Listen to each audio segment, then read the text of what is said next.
Good evening, everyone. Thanks for joining us here at Allen County and here in Lima, Ohio. Beautiful evening, a little warmer than it was yesterday, but Doug Ballinger up here for a few races again this evening with myself, Ashley Daly, and Chris Santa Catarina behind the camera. You said it right. I usually say it right, don't I? Yeah. I'm the one that says it right. Yeah, you're the only one. Santa Catarina. Yeah. Because it's cat, right? It's Santa Cata. Catarina, Yeah. yeah. Okay. But with that, we've got 11 races back again today. It's day Track 2. record last night, Carbine and Austin Hanners, 54-3, I believe. Track is very fast.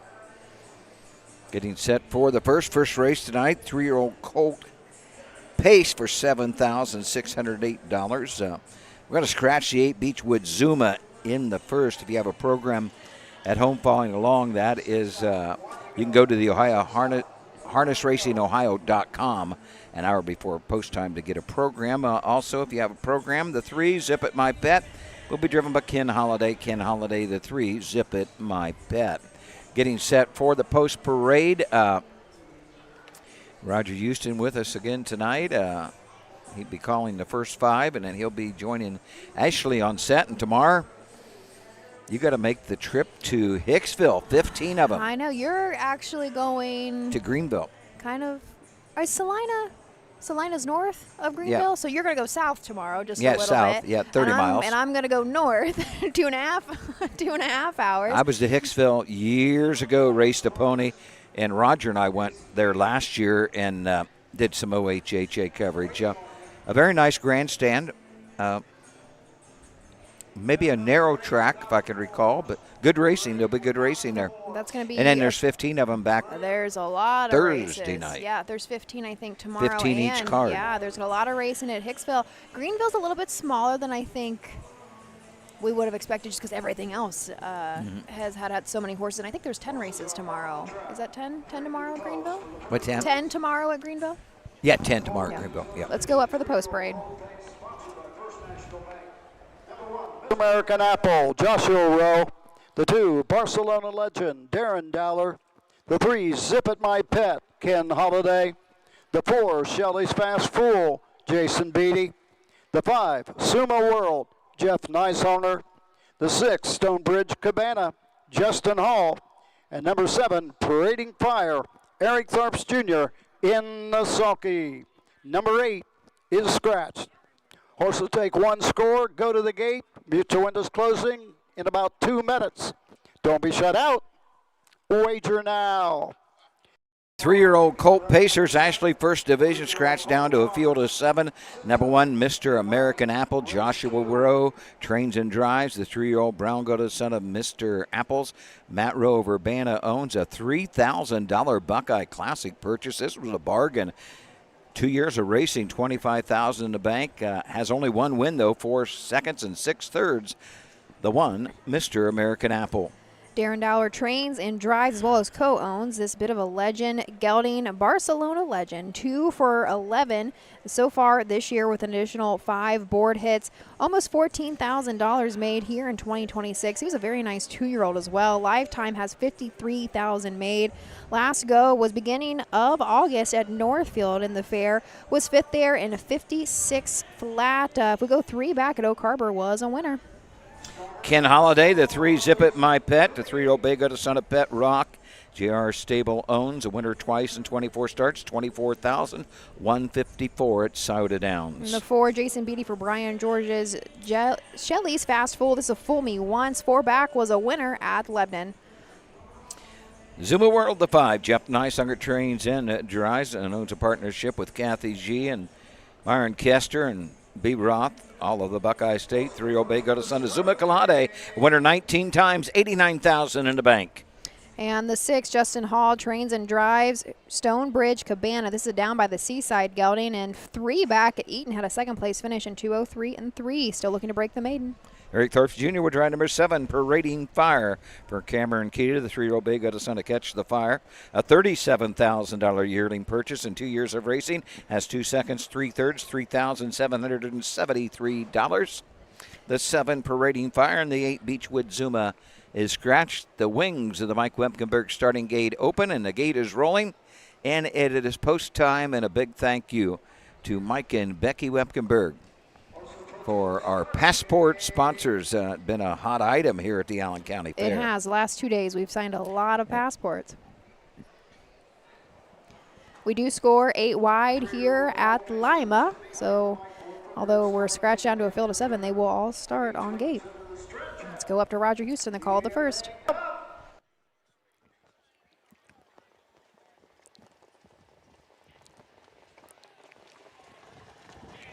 They're off and pacing. Shelley's Fast Fool goes for the lead. Zip It My Pet in between horses on the inside. That's Barcelona Legend. Into the turn they go. Racing fourth at the pylons. Mr. American Apple. Around the turn they go. Shelley's Fast Fool up on the outside. Now third. Now second and going on for Jason Beatty. Down the backside they go. Shelley's Fast Fool with the lead. Zip It My Pet is there second. Barcelona Legend third. Racing fourth. Mr. American Apple. 28-2 opening panel. Fifth on the outside, Parading Fire, racing six, Stonebridge Cabana. Around the turn, into the lane first time, coming to the halfway point. Beginning from way back is Sumo World. Coming to the halfway station, we got 4 in, 3 out. On top, Shelley's Fast Fool. Second is Zip It My Pet. Outside Long Mile, Parading Fire. As they race to the backside, Barcelona Legend fourth. Opening half and 58-1. On to the backside they go. 3 wide on the outside. Here comes Sumo World. Jeff Nicehonger. Also moving way back is Stonebridge Cabana to the outside 6. Going to the 3/4 mark. The battle's on. Coming to the outside, Ken Holiday. Zip It My Pet. Now third and moving up. Nicehonger taking the lead. 128-1. Sumo World has the lead. Racing second. Shelley Fast Fool on the outside, closing with each and every stride. Into the lane, less than an 8 to go. It's Sumo World with the lead. The battle's on for second and third. It's all Sumo World. Shelley's Fast Fool, the outside. Zip It My Pet.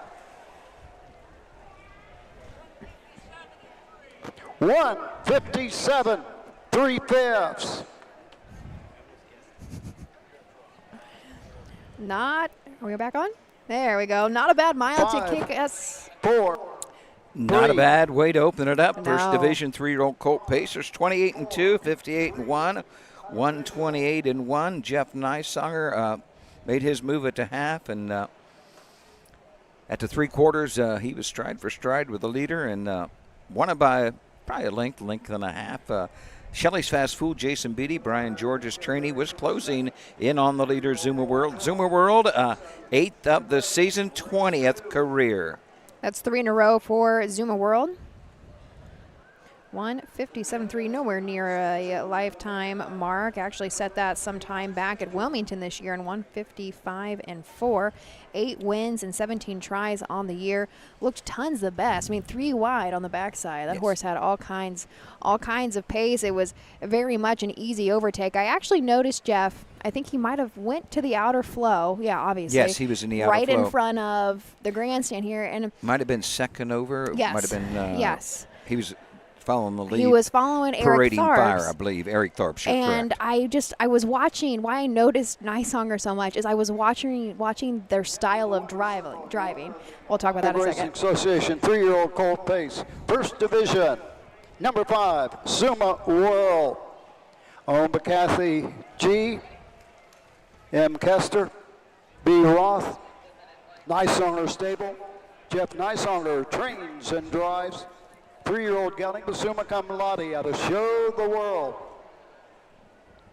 Home a winner in 157 3/5 for Summa World. 3 in a row in Ohio. And that's another winner from Midland Acres, the home of Summa Cum Laude. Results are official. Number 1, Mr. American Apple, 5. The 2, Barcelona Legend, 4. The 3, Zip It My Pet, 3. The 4, Shelley's Fast Fool, 2. The 5, Sumo World, the winner. The 6, Stonebridge Cabana, 7. The 7, Parading Fire, 6. Bottom horse was scratched. Top down, 5, 4, 3, 2, 1, 7, 6. Bottom horse scratched. The quarter, 28 and 2. The half, 58 1. 3 quarters, 128 1. The mile, 157 3/5. Second race, number 4, Hunt Club. The driver, Pierce Henry. Number 5, Cafiro, Charles Boland. Don't be shut out. Wager now. Kind of finishing my thoughts there before we thank our sponsors here in a moment was just the driving style between Jeff and Eric Tharps. There's what? Oh, we're going to the national anthem. Maybe we should wait a moment. No, we can go to commercial real quick. That's fine. Join us back here in just a second.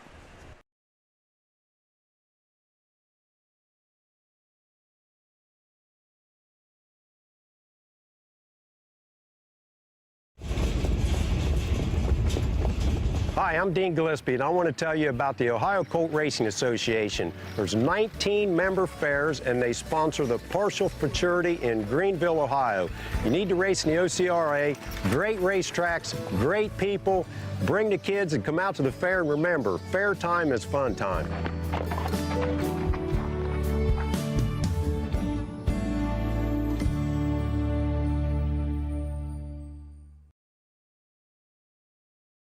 At Ohio State's Galbraith Equine Center, our veterinary champions are here for your champions 24/7, 365 days a year, providing advanced specialty care for sports horses from all stages and disciplines. Our expert team of boarded surgeons and sports medicine and rehabilitation specialists, together with veterinary cardiologists, internal medicine, and ophthalmologists, make our hospital your best resource for all sports horse performance issues. The Ohio State Veterinary Medical Center's Galbraith Equine Hospital. Call us today at 614-292-6661.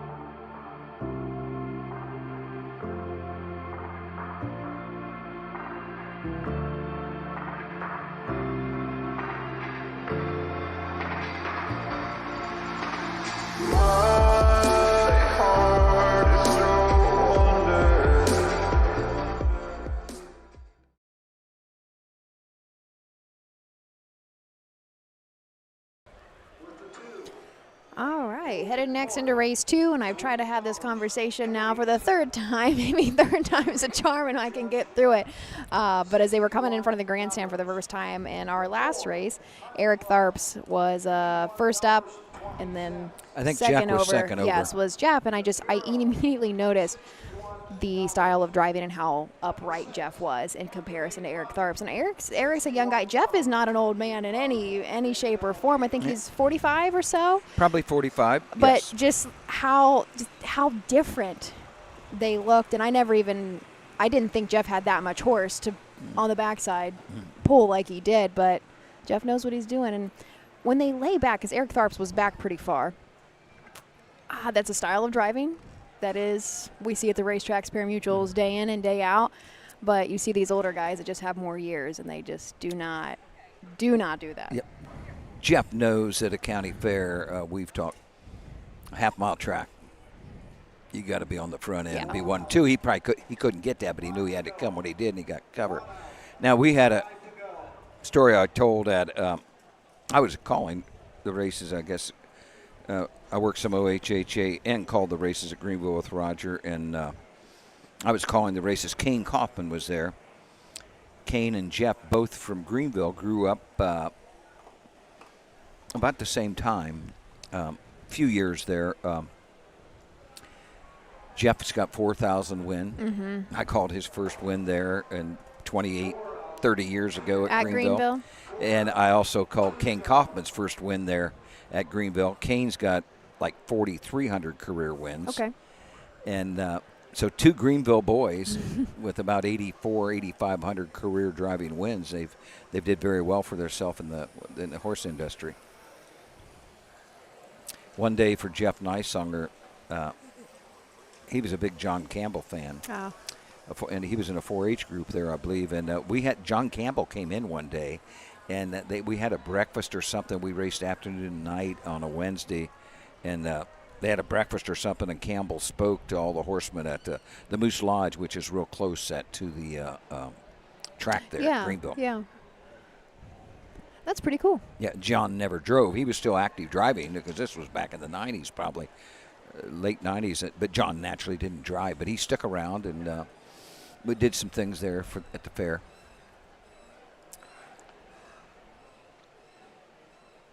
Looks like we do have a few horses out headed into the next race.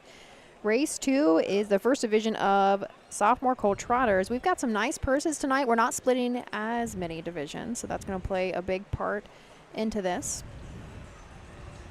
$6,985, the purse that race 2 is going for. We've talked just one more horse will split. You know, instead of having 12 races, if you have one more horse in each division, you have 16. It's this track, it doesn't matter so much because they score 8 wide. But so many of the fair tracks now, the starters only like to go 5 wide. At so many of them for safety reasons. I did get an email from Mark yesterday. Let me see if I can pull that up. He found some Lima track history here.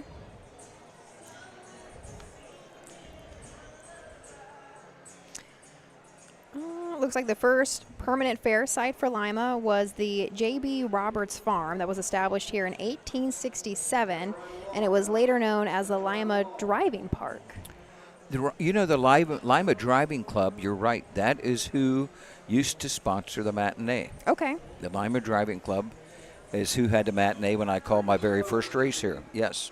Dan Patch appeared here in 1903, setting the track record of 2:04. Yes, I have a picture of that on my phone. Do you? I've actually found that, what they're talking about. I'll have to pull it up. When I was working Ashland Fair last year, they have one of these where all Dan, and he raced in Cincinnati somewhere. Okay.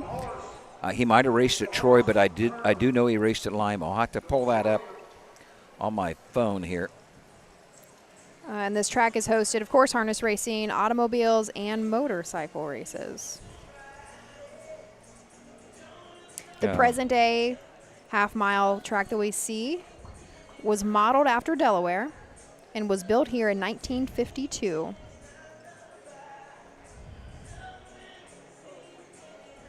When was Delaware's built? Do you know? Before 1952. Okay. I do not know. Well, how many jugs are there? We're on like 80 something? 81. This year will be the 81st Little Brown Jug. Are you sure it's 80? Yeah, promise. Last year was 82. No, this year's 81. Ask me how I know. Because I remember thinking like 81. Oh, yeah, that's a good number. This is 8. Yeah, that's this year. I promise. But we should go to post parade. I don't buy it. Drinks on Royal Ray. The driver, Jason Beatty. Number 2, Lane Holding Court, Jeff Neisonger. Number 3, Judge Lett, Justin Hall. Number 4, Hunt Club, Pierce Henry. Number 5, Cafiro, Charles Bolin. And number 6, Captivate Money, Ken Holiday in the sulky. Horse will take 1 score, go to the gate. Mutual windows closing 2 minutes. Don't be shut out. Wager now. In the barn area, get them ready for the 3rd. Dan Patch appeared here in 1903 at the age of 7 on September 7th. It was a half-mile track record of 2:04. Before that, he had been in Minnesota, Massachusetts, New York, raced in Tennessee, raced in Macon, Georgia. Pretty cool. Drivers were pretty young back then, huh? And there is a picture of Dan Patch. Very cool. Yes, I remember since you said Yeah. that. He did race at Lima. Let's go ahead and take a look at the field of 6 here for race 2, first division of sophomore colt trotters. The rail drinks on Royal Ray. Roger Hughes Jr. trains Jason Beatty in the bike of this gelding by Royalty for Life. 2 for 13 this year and had 4 second place and 1 third place finish. Almost $18,000 made. Looks like our last win came some time back on July 22nd at Washington Courthouse. Was a winner there in 2:03 and 4. Number 2, Lane Holding Court. Jeff Neishunger drives for Mark Winters.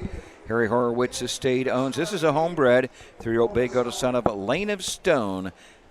Looking for his 7th career win. Has 6 of them in 16 tries. 46,155 and 4. A few starts back at Northfield Park for the 2, Lane Holding Court. Judge Lett leaving from the 3rd post position. Justin Hall trains and drives this creatine gelding of a Cantab Hall mare. 15 seasonal starts with 1 win, and that also was in the Buckeye Claiming Series at Northfield Park back in mid-June. Was a winner there in 157 flat. Has made $18,000 on the year. Number 4, Hunt Club, John Koneski. Pierce Henry will pick up the drive. The 3-year-old bay goat, son of a Long Tom out of the Cadabra mare, Magic to It All. Has a win in 15 career starts, 11,575. Took a mark last year as a 2-year-old at Bowling Green, 210 and a 5th. The 5, Kafiro. Jokey Bolin the bike for James Bolin Jr. This is a Team 6 gelding coming off of a win at Troy, won her by a neck in 2:02 and 4. 6, Captivate Money, Ken Holiday for Dan Kremheady. 3-year-old bay goat, son of Ready for Money, a $5,000 yearling purchase, 22,000. 2:02 and 3 this year at Lebanon, a winner 3 times in 23 career starts. Field of 6, let's send it to Roger Houston for the call.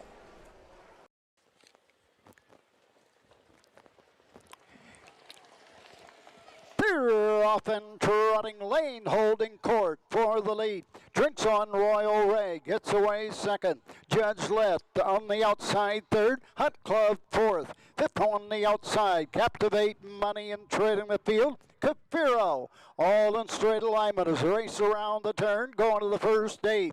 Jeff Neishunger and Lane Holding Court shows away, length and a quarter. Drinks on Royal Ray is trotting 2nd, racing 3rd. It's Judge Lett. 4th, Hunt Club, racing 5th. Captivate Money, 29 and 4. Round the turn, Kafiro trails the field. Charles Bolin can see them all at the 3/8 mark. Into the lane first time. Lane Holding Court shows away by a length and a half. Racing right there 2nd. Drinks on Royal Ray. Judge Lett trots 3rd. Hunt Club 4th as the race over to the halfway point. Racing 5th. Into the turn. It's Kafiro treading the field following the break. Captivate Money. On to the backside they go. A minute, 4/5, opening half. Here comes Justin Hall. Judge Lett from 3rd. Now 2nd, moving up on the outside, going after the leader, Lane Holding Court. Lane Holding Court has the lead for Jeff Neishunger, challenged by Justin Hall and Judge Lett. Racing 3rd, getting the trip. Jason Beatty and Drinks on Royal Ray. Round the turn they go. 131 and 4/5. Racing 4th. As the race thrown to the outside, it's Kafiro. On the inside, coming home, Hunt Club. Coming to the wire, on top. And a sure winner, it's Lane Holding Court. Drinks on Royal Ray was 2nd. Home 3rd. Hunt Club. 2:05. Pretty slow back half. Hot front half, minute and 4/5, 29 and 4, minute and 4/5, 31 and 4. Home in 2:05. Lane Holding Court. I think we 3-year-old just bay goat, son of Lane of Stone. had a correction there. I think he just said 2:01. We'll see. 2:01. Yeah, That I think he just better. had a correction. Okay, so I that guess we'll. sounds quite a bit better. Still slowed down a little bit, but not too. Yeah, there we go. Roger, unofficial, confirming 2-1-4 across the wire for that trifecta. I think we're going to have a correction to our final mile time, but we'll wait till we hear that from Roger to be certain. But still, Lane Holding Court, that's back-to-back for Jeff Nysonger. He takes the daily double. Lane of Stone, such a great sire he's been for the few mares he has bred. Jeff, probably the main driver behind Lane of Stone throughout his career. That is 5 in a row for Lane Holding Court, and 7 on the season and 16 tries. Looks like we have a best beaten time. The lines I can see over at Scioto Downs was in a BSS. 2-1-4.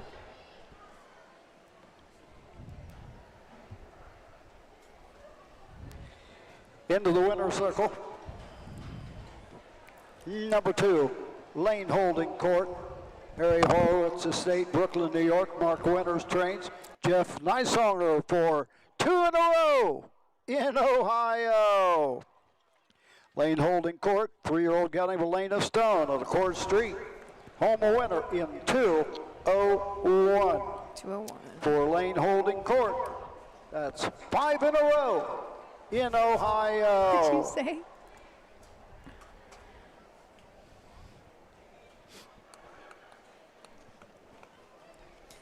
There was our winner, 5 in a row, as Roger just said. Man, very nice step-up year for this horse. Lightly started in 2025, only had 1 seasonal start as a freshman. Let's go to the results. On Royal Ray, 2. The 2, Lane Holding Court, the winner. The 3, Judge Lett. 4. The 4, Hunt Club. 3. The 5, Cafiro. 5. The 6, Captivate Money. 6. Top down, 2-1-4, 3-5, 6 on the bottom. Quarter, 29-4. The half, 1 minute 4. 3 quarters, 1:31.4. The mile, 2:01. Second race was the Doc Steiner Classic. Third race coming up, no changes. 3-year-old filly Pace. Field of 6, no changes. Don't be shut out. Wager now.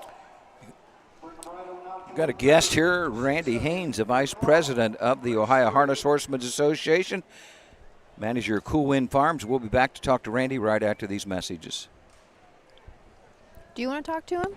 You want me to? Hickory Lane Farm is proud to have bred or produced 3 Dan Patch champions over the last 3 years. Located in Findlay, Ohio, Hickory Lane Farm bred and sold world champion It's Academic. We also co-bred and sold sophomore Breeders' Crown winner Yo Tilly. Our stallion In Range set new sales records at the 2025 jug sale and is the sire of Set Your Sights High, who was last season's Dan Patch 2-year-old trotting filly. Find your next champion at the Hickory Lane Farm. Consignment. When you need supplies for your horse, one name stands out: Big D's. Since 1976, Big D's Tack and Vet Supply has been the equine experts you can trust. Whatever your horse needs is available at Big D's Tack and Vet Supply. Order online at BigD'sWeb.com. Use code FAIR26 and receive $10 off your next order. Big D's Tack and Vet Supply.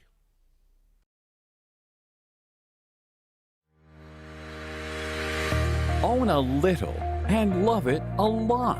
TheStable.ca is an award-winning fractional ownership operation. Buy as little as 1% of a racehorse and experience 100% of the thrill. TheStable.ca makes ownership easy, accessible, and affordable. Communication and customer service are at the heart of everything we do. Get started at TheStable.ca.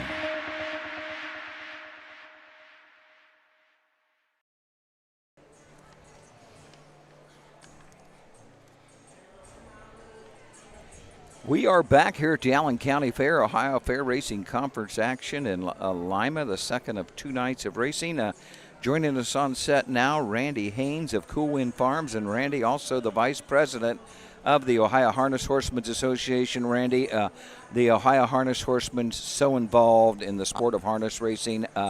It's going to be a big year with all the county fair racing. Sire Stakes coming up, fair finals, Buckeye Stallion, and then the Breeders' Crown. Absolutely, Doug, and that was one of the things I brought up last week at Salina. You know, things are so good in Ohio, not just with our county fairs and our Buckeye Stallion, Ohio Sire Stakes. We go for, for a good lot of money, and that's why these horses cost more than they used to. Stud fees are up, yearlings cost more, but so excited for the first time in history that all 12 Breeders' Crown races, championship races, will be held at Scioto Downs October 23rd and 24th. Yeah, I had made a comment on maybe I was at Tiffin one night and got corrected. I had only knew one time. It was one day at Delaware they had a Breeders' Crown, and I was informed that Northfield has had a Breeders' Crown before, and Scioto, but not the whole package. Yeah, they've never had the whole package. You know, they've had an age pace here and there, maybe a trot or something like that, but the first time in history that all 12 championship races will be contested over the 2 weekends, the last 2 weekends of October. Yes. Sales coming up. Yeah, here we are already the end of October, and actually the first sale in Ohio is tomorrow. Yes, the Blooded tomorrow. Horse sale. Yes. I looked at the catalog. I want to think there's 120 or 30 yearlings in. So Really? That many? Your first opportunity to go start purchasing your next champion. So that's tomorrow. Of course, September the 18th, our highest selected sale at the Pickway Ag Center. And then October the 13th is our Buckeye Yearling Classic. Of course, in between that, we've got Lexington the first week of October, rounded up at Harrisburg the end of November, the first week of November, and then the third week of November, of course, will be the fall Blooded Horse sale back at Black at Springfield. I always tell my good friend Senina always talk, the yearling season starts at Springfield with the Blooded sale and ends at Springfield with the Blooded sale. So there's a whole lot in between. But talking about sales, talk about an on-gate now. That's the new way of selling a horse, especially an aged horse. Do you ever think it would take over the yearlings? And Doug, no, I don't. And I do agree that unfortunately it's almost put the mixed sales companies out of Yep. business. The Blooded sale, Harrisburg still has a strong mixed sale, but they're at one time the Blooded sale used to have 4 sales a year, and now Yes. they're down to 2. And if it wasn't for the yearlings, I'm not sure that they could even handle that or be able to continue that. Roughly how much? Just a rough estimate, how many yearlings will go through the ring this year? Well, there's 275 at the select sale for Ohio. I think I heard right around 280. Headed towards 300 at the Buckeye. Like I said, I think there's 120 or so today at the Blooded sale. 650 roughly right there. there. Yeah, probably 600. That's not homebreds that don't go make the ring. And then there's, actually I've only got 21 yearlings at Harrisburg, and 5 or 6 of those are also Ohio breds. So, usually there's 40 or 50 Ohio breds at Harrisburg, and probably that many and at the Lexington. Ohio breds are Ohio's so strong, they're leaving Ohio. Oh, and for sure. Selling you can sell them anywhere, you can race them anywhere. Big Ranger and them last couple weeks ago at the Hamiltonian Oaks sure says that. The Ohio, I get so many comments on the broadcast here thanking us, and I've had numerous owners say, we're out of state. We would not own an Ohio bred, but we can sit at home and watch them on television. Yeah, it is pretty exciting. And, of course, I'm sure you've mentioned it, as have I, several times. This all come about of COVID. Yes, we couldn't come to the fairs, social distancing. Nobody was allowed to even partly leave their home. And so the OHHA came up with this idea. And, there's been some discussion. Maybe we don't do all county fairs. Well, that was pretty short-lived, because now, like you said, our owners have gotten so accustomed to it. And, and not just our fairs. We travel around the Sire States, of course. Yes. You can see them and on RTN and stuff. Yes. But the Breeders' Crown. But, the OHHA has the Night of Racing and several other top events at Scioto or Northfield, wherever they happen to be. And it's really an advertisement. Yeah, for sure. I think we've got a post-parade I think we're ready here. to parade the We're going to have a post-parade here quick, I believe.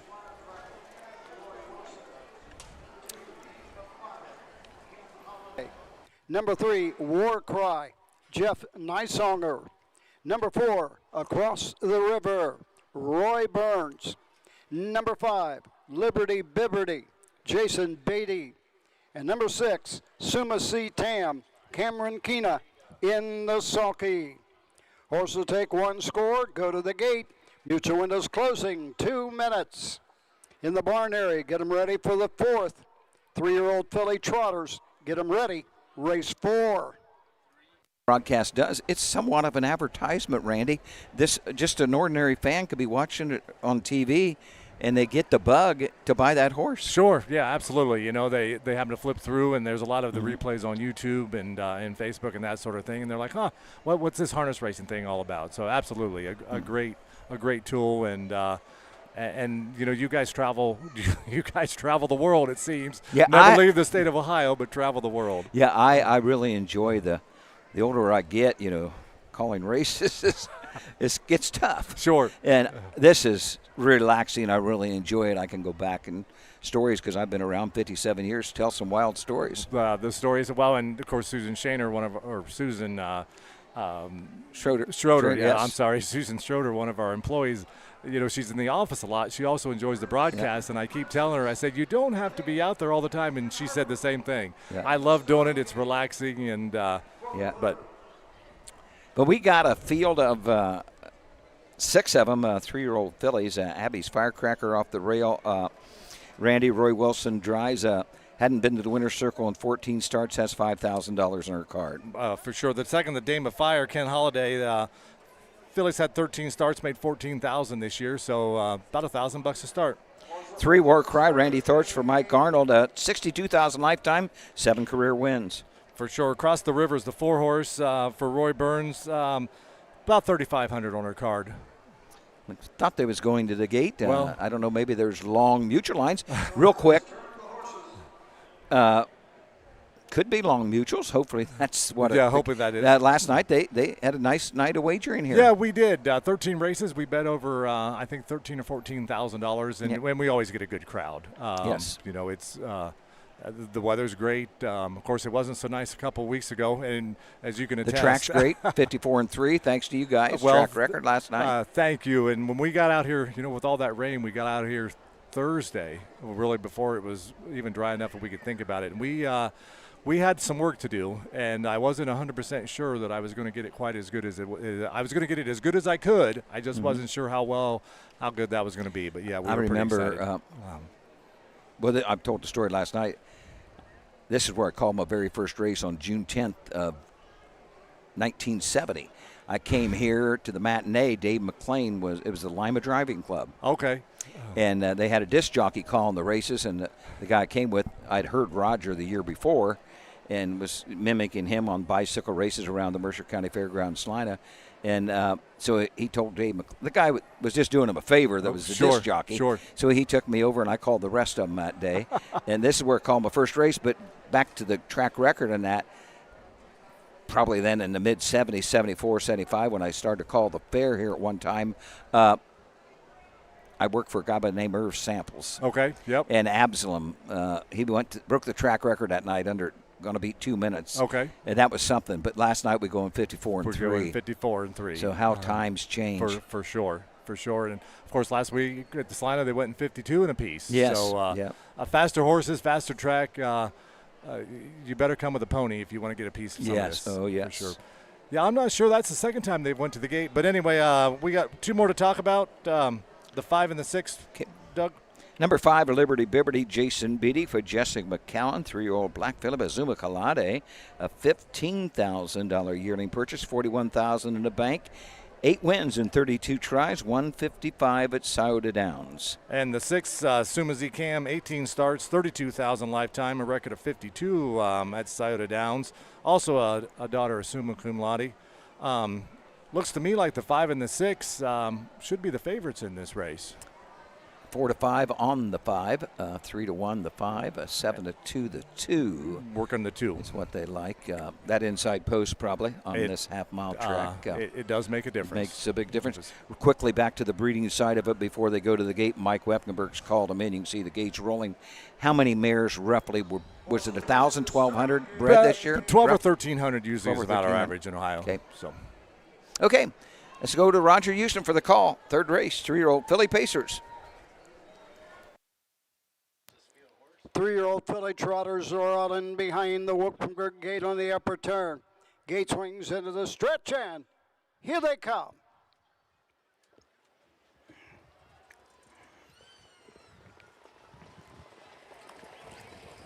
They're off and trotting. Going for the lead. That's Dame of Fire as they race into the turn. Up on the outside. 3 wide and going forward.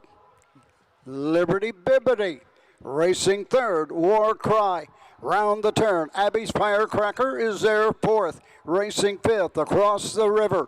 Treading the field. Sumacy Tam down the backside going to the first quarter mark. Liberty Bibbity and Jason Beatty take them over to the first quarter. Racing second. So they race into the turn. Dame of Fire opening quarter 28-2. War Cry racing third. Round the turn. Abby's Firecracker fourth. Racing fifth across the river. Into the lane first time. Coming to the halfway point. Sumacy Tam trails. Straight alignment with no movement as yet.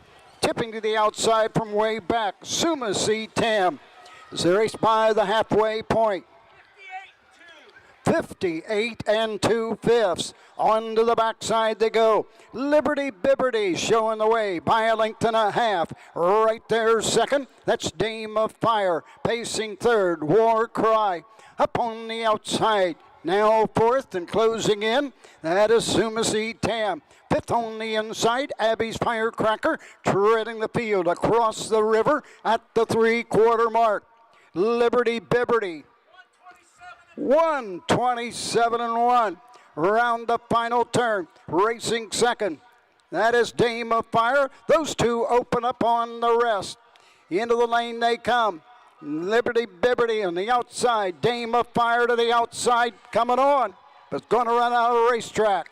To the wire. Liberty Bibbity. Dame of Fire. War Cry. 156 3/5. Well, certainly a good mile. Nice mile, 56 3. 28-2, 58-2, 127-1. Liberty Bibbity, Jason Bibbity. 5-2. Jessica McCown. 3-1. 5-2. 3-1. Unofficial. Get them ready for the fourth. 3-year-old filly trot. 5 of you. Get them ready. Race 4.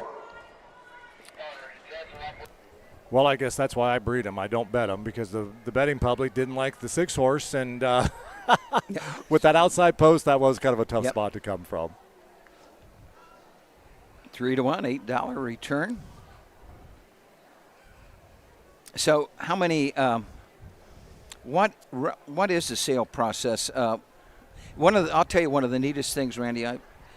We went to Keeneland. We went to Three Chimneys one day, and they have a regular where they take their horses to teach them for the Keeneland sale. It's all painted green, just like that sale. Okay, so they get them accustomed to wherever their environment. But one of the neatest things in the horse business industry I've ever witnessed was the horse was born like the night before or 2 nights before, and we went to the foaling barn, and they took this time making the way mare to out the first circle. and put her in a paddock, Number 5, and then they brought the Liberty. weanling out. Here's the stock incorporated.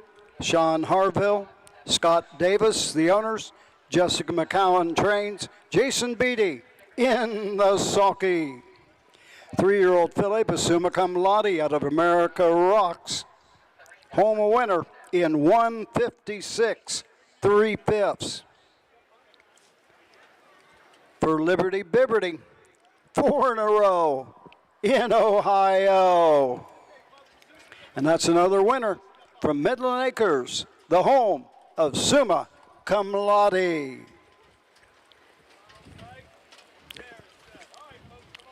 This race sponsored by the State Bank of Lima.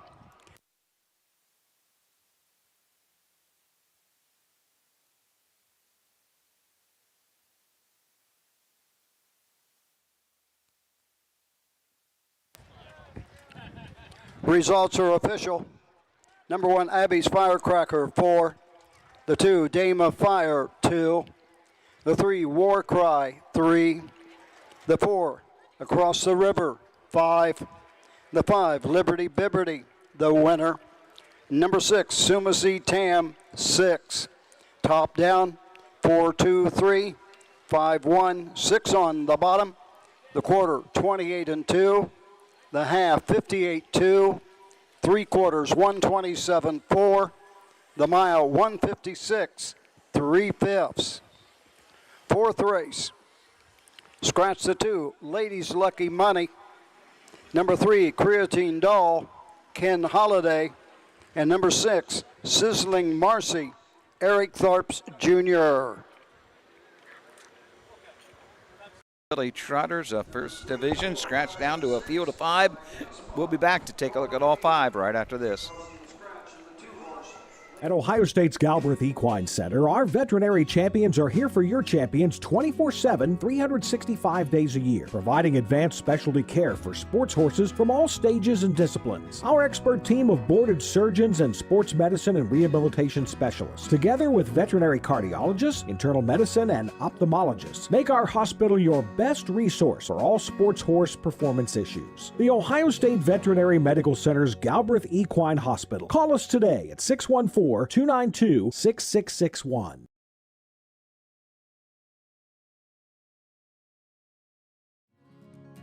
It all begins with a dream. In Ohio's lush pastures, a foal is born with the heart of a champion. Through dedication, care, and generations of world-class breeding, that spark grows into raw power. Today, Ohio's Standardbred industry offers nearly $24 million in purses for Ohio breds, drawing the best and rewarding the brightest. Breed, buy, race, and win in Ohio.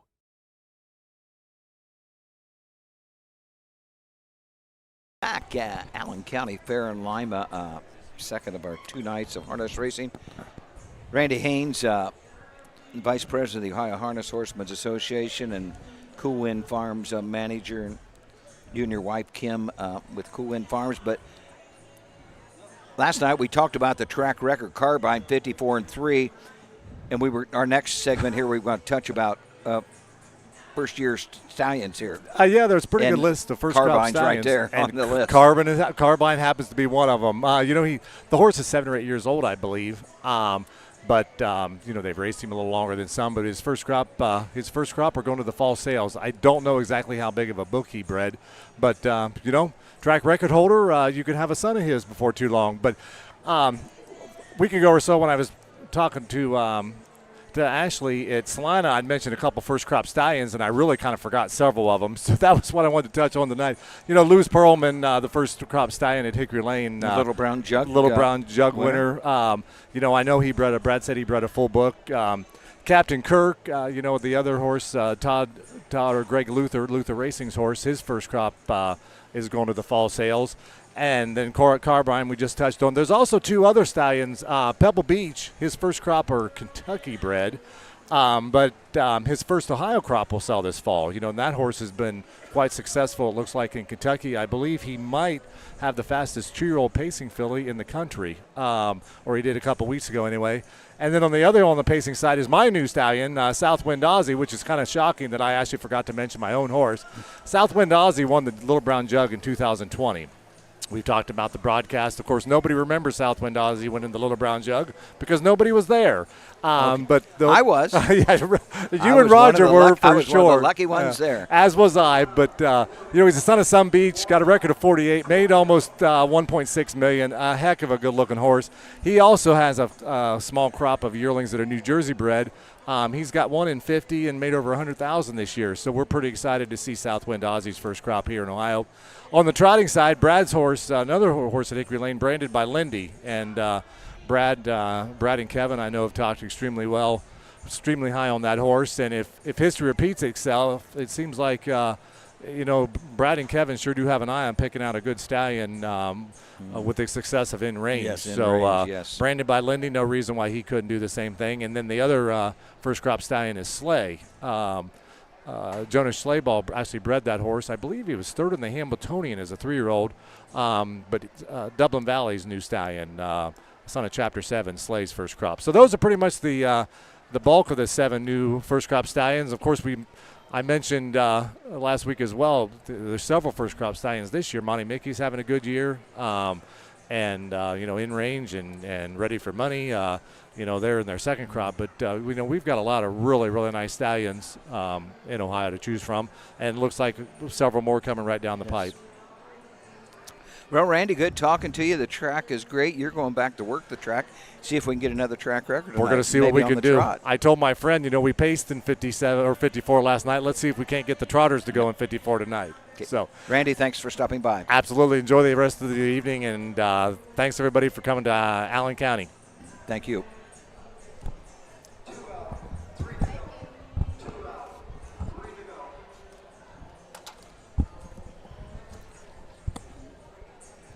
Well, up next, fourth race, Ashley, a 3-year-old filly trotters. Going to scratch at 2. Ladies Lucky Money. Ken Holliday, the 3 Creatine Doll. Eric Thorpe's the 6 Sizzling Marcy. If you just joined us from home, Jeff Nysonger had a couple wins last night. He opened it up. He took the double, took the first and second, and Jason Beatty won the third race. We're on to race 4. 3-year-old filly trotters, the first division. Doug, very, very nice crowd on hand again tonight. It absolutely is. The sun has started to set a little bit. It was warm when I was walking into the fairgrounds today, but that did not keep anybody away at all. And the sun is setting, so it's made for an even nicer night. Race pools are pretty good. They are. I'm going to Each say, race. I was looking at the win pool for each race, and I think the last one was like almost, was it 350? Really? Which for, some of these county fairs, that's Yes, for the win pool is nice. Yeah, if they can bet 800 or 1,000 a race, see what they bet tonight. Well, we got 11 of them 11 with this of 'em. crowd. They might bet 13.5 or so tonight. And I will say, because we did go pretty late yesterday with 13. What time did we get out of here? Around 10? Yeah, probably so. Years ago, I'm talking in the late 70s or early 80s, one night at Greenville, it's probably a record for a county fair. Dayton might have beat it one night when, for years, Dayton never had betting. When they opened up with betting, they was crazy firing at them there, betting whenever it would have been in the 80s. But one night in Greenville, we bet 77,000. 77,000. Wow. Let's go to post parade. 3 Creatine Doll, Ken Holliday. Number 4 Little Queenie, the driver Jason Beatty. Number 5, Rose Run Billy, Jeff Nysonger. And number 6, Sizzling Marcy, Eric Tharps Jr. in the sulky. Horse will take 1 score, go to the gate. Don't be shut out. Wager now. Ken Holliday, the 3, Eric Tharps Jr., the 6. There was your post parade for race 4. You said $77,000 in a single night. Single night. Wow. Is that the most you've ever seen at a fair? Yes, Yeah. but I did mention just that years ago, they never, at the Montgomery County Fair in Dayton, the old fairground, which they tore down, they raced, but I don't think they wagered. And one year it could even been more than that. It was unreal. The first night they ever had betting at Dayton at the fair. I would have I'm never. going way back now. Say, because we haven't been racing at that fairgrounds for over a decade, I would think. I would say a good 10, 12 years. Yeah. Well, let's go ahead and take a look. Scratch down to a field of 5 here for race 4. The first division sophomore filly trotter, $7,174. My Pal Gracie on the rail. Pierce Henry will drive for Joseph Wilson. This is an Enterprise filly out of a Don't You Forget It mare, My Pal Megan. 4 starts so far on the year, and actually unstarted as a 2-year-old. So 4 starts lifetime. Has yet to hit the board, but has made $1,000. Last couple starts out would unfortunately have had some breaks, but if we go back to Circleville on June 21st, I do have a 4th place finish and 2:11 flat. 3 Creatine Doll. Ken Holiday for Mark Winters. Mark Winters owns in partnership with Benjamin Black. $4,000 yearling purchase. The 3-year-old Roan filly by Creatine out of the And Away We Go mare, Toy Crown. I believe Toy Crown, I remember calling her. The Blacks owned her. A winner 5 times in 28 career starts, $30,000. Has a qualifying mark at 202. The 4 Jason Beatty up for Jess McCown, Little Queenie. This is a What the Hill filly out of a Triumphant Caviar mare. Trish Soulsby owns, as well as Richard. Is it pronounced Shot? I think I mispronounced Shout. His name last time. Apologies on that one. It's a homebred for that duo. That would be Trish's brother, I'm pretty sure. Okay, gotcha. 13 seasonal starts. Last time out, I have a line to be announced in Greenville. I do not know how she finished there, but if we go 3 back, technically at Attica, was 2nd place first in 212 and 2, $10,000 made on the year. 5 is Rose Run Billy, Jeff Nysonger, Mark Winters. 3 Obey Fiddle by Trumpet Caviar. Jerry Zosa, Columbus, Ohio owns. This one bred by Rose Run Farm, a $20,000 yearling purchase. Winner twice in 17 career starts. $19,000 took a mark earlier about 3 weeks ago at Wilmington, 202 and a 5th. And the 6 is Lynn Marcy, Eric Tharps Jr. up for Brian Georges. This is a Marseille filly coming off a 2nd place finish at Troy. Was back by a few lengths, almost 4 lengths, but did trot her mile in 2:01 and 3 there. Final quarter at Troy was 29 and 4. She's had 1 win in 10 starts with 3 seconds and 3 thirds. She's got $9,400 on the year, $21,000 lifetime. Per turn, the gate swings into the stretch, and here they come.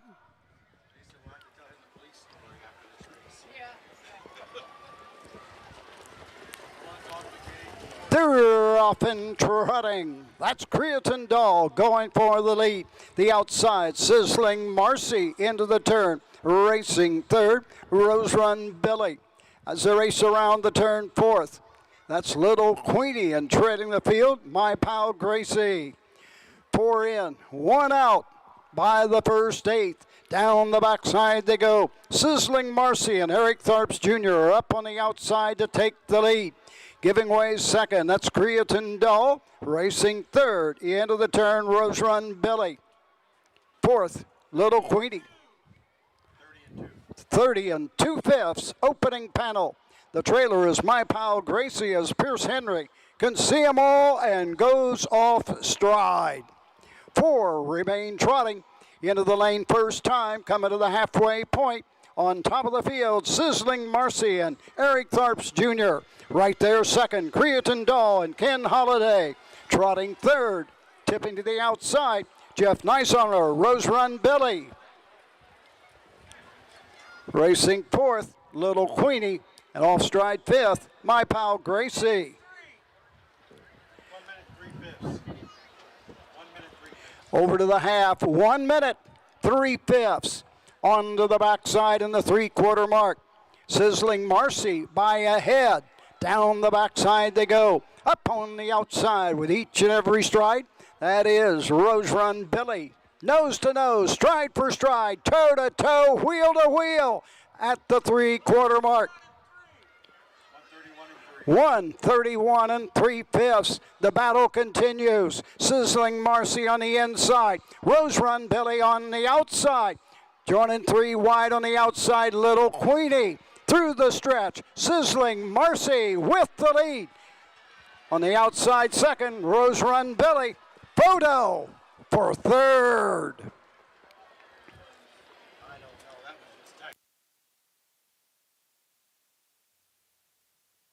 202 flat.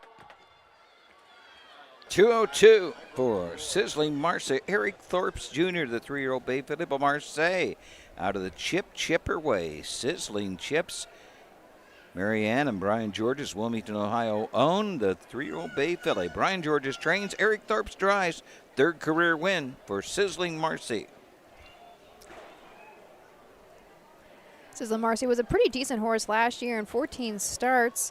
Didn't make $12,000. 6, 5, 4, unofficial.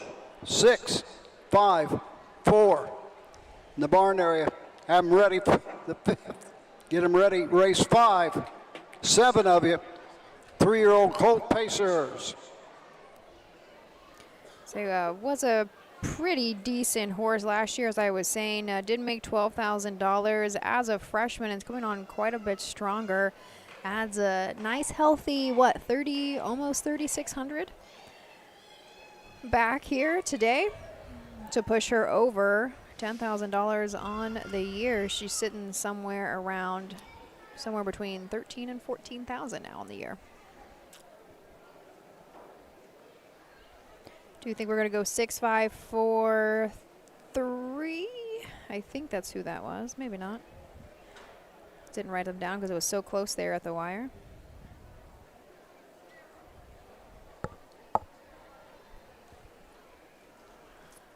It was tight for that I actually 3rd and 4th position. Yeah, I did actually think, if I remember, I thought Jeff might have got up, but because of the angle of it. Well, 4 was 3rd. Yeah, the 4 was 3rd. Yes. Jeff was definitely 2nd, correct? Yes. Oh, sorry. Oh, I'm looking. It was between the Jeff 3 was and the 4. originally. Ken This Howard time, and Jason making the Mead. way to the winner's Jeff circle. was originally listed. Number 6, Sizzling Marcy, owned by Marianne and John Brian Georges of Wilmington, Ohio.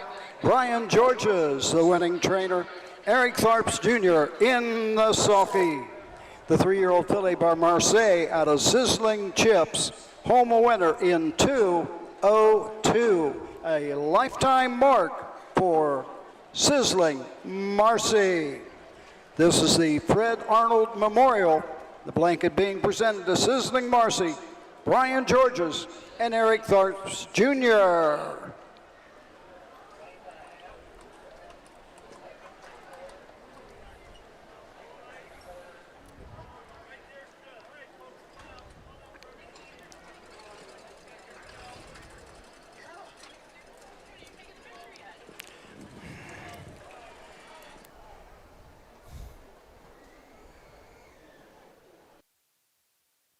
Results are official. Number 1, My Pal Gracie, 5. Number 2 is scratched. The 3, Creatine Doll, 4. The 4, Little Queenie, 3. The 5, Rose Run Billy, 2. The 6, Sizzling Marcy, the winner. Top down, 5 scratch, 4. 3, 2, 1 on the bottom. The quarter, 30 and 2. The half, 1 minute, 3/5. 3/4, 1:31.3. The mile, 2:02. 5th race, number 4, Mama's Holy Terror. The driver, Roy Wilson. Roy Wilson on the 4, Mama's Holy Terror. Don't be shut out. Wager now. Bring them on for the 5th. 3-year-old Colt Pacers, 7 of you. Bring them on. Race 5. Official for race 4. Turning the page. Coming up next is the division of 3-year-old Colt Pacers. $7,608 on the line. I was taking a look at the tote board. Finally, we've got some. We're not glaring. Yes. We're not glaring on the tote board, so we can read our numbers there. Decent payout. Exacta returns 55. To win, our 6-horse returned $980, and I think our try was 50-something as well. If it's going to turn on me, yeah, try. I tell you, Ashley, looking at this crowd, this is probably as big a crowd that you're going to see anywhere all year now. It truly is. Now, Regal Night at Greenville will probably be tough to beat, but Well, this is a big crowd. Yeah, I mean, when it comes to, you can never compare Delaware to anybody, because that's no. basically a Yeah. raceway in That's itself. Grand Circuit, yes. But when it comes to just regular old fair stakes, which is what we have here, Yes. you're right. You cannot compare the crowds. You know, somewhere like I'm sure Bucyrus and Urbana can draw a crowd on their BSS nights, but that's different, totally different. And the racing here, they score 8 wide. It's nice to see. Yeah. The fans like to see that 8-horse field. And what they don't understand, a lot of times the starting gates anymore on some county fair tracks only want to score with one wing with narrow the track. So then you go 5 on gate. How many trailers you want? You want 2 trailers? You want 1 trailer? So that's where you get the 4 and 5 horse fields. It is what it is for safety. It's not good for the fan to watch, and they enjoy this excitement. Yeah, it's been good, and something we mentioned earlier is we got done around 10 o'clock yesterday, but almost the entire crowd stayed. Like although we got to go to bed and wake up to go to work tomorrow. It's the crowd stays all night. It's great, and our mics probably aren't able to pick it up, but we've got a group of younger kids behind us, and they're getting everybody involved because they're clapping and cheering when all these horses cross the finish line. It's been a lot of fun. Coming up next, as I said, race 5. We're going to take just a moment away before we introduce you to this field of 7 coming up. We're going to thank our sponsors for letting us do what we do first.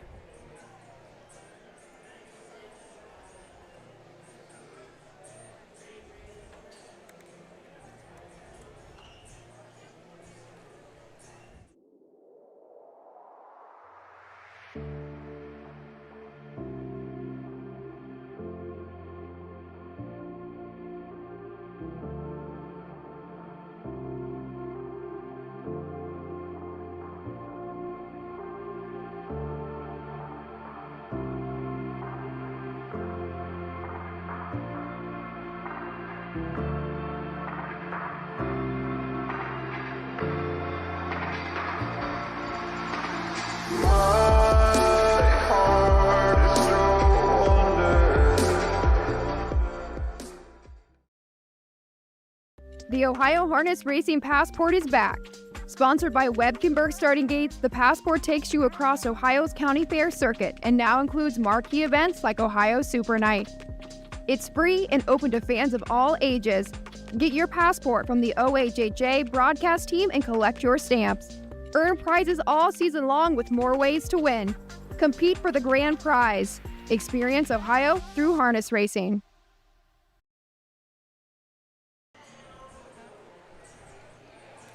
We are back in Lima, Ohio. Allen County Fair on to the 5th race. 3-year-old Colt Pace, Ohio Fair Racing Conference action. We got 7 of them to go to the gate. Roy Wilson will drive the 4, Mama's Holy Terror. Doug, something we didn't get to talk about yesterday because my mom was up in Northfield racing a couple of horses. My Go Jim Dandy, who was my first start as a listed owner, was 3rd yesterday up at Northfield. Raced probably the best that he's racing. Oh, so you are the listed owner? I have. Okay. I am a listed owner now. It's been probably a long time coming. I've been beating down the door and ready for it. So I'm really thankful that our partners, who still own I Got a Feelin' Fran with my mom, Kathy, and Jerry Zozelle, Kathy Ratcliffe. They starting to trim down a little bit, and they knew how much I loved that horse, and got a piece of him. Really excited to just have him. Good for you. I hope he has a long-term lifetime with me.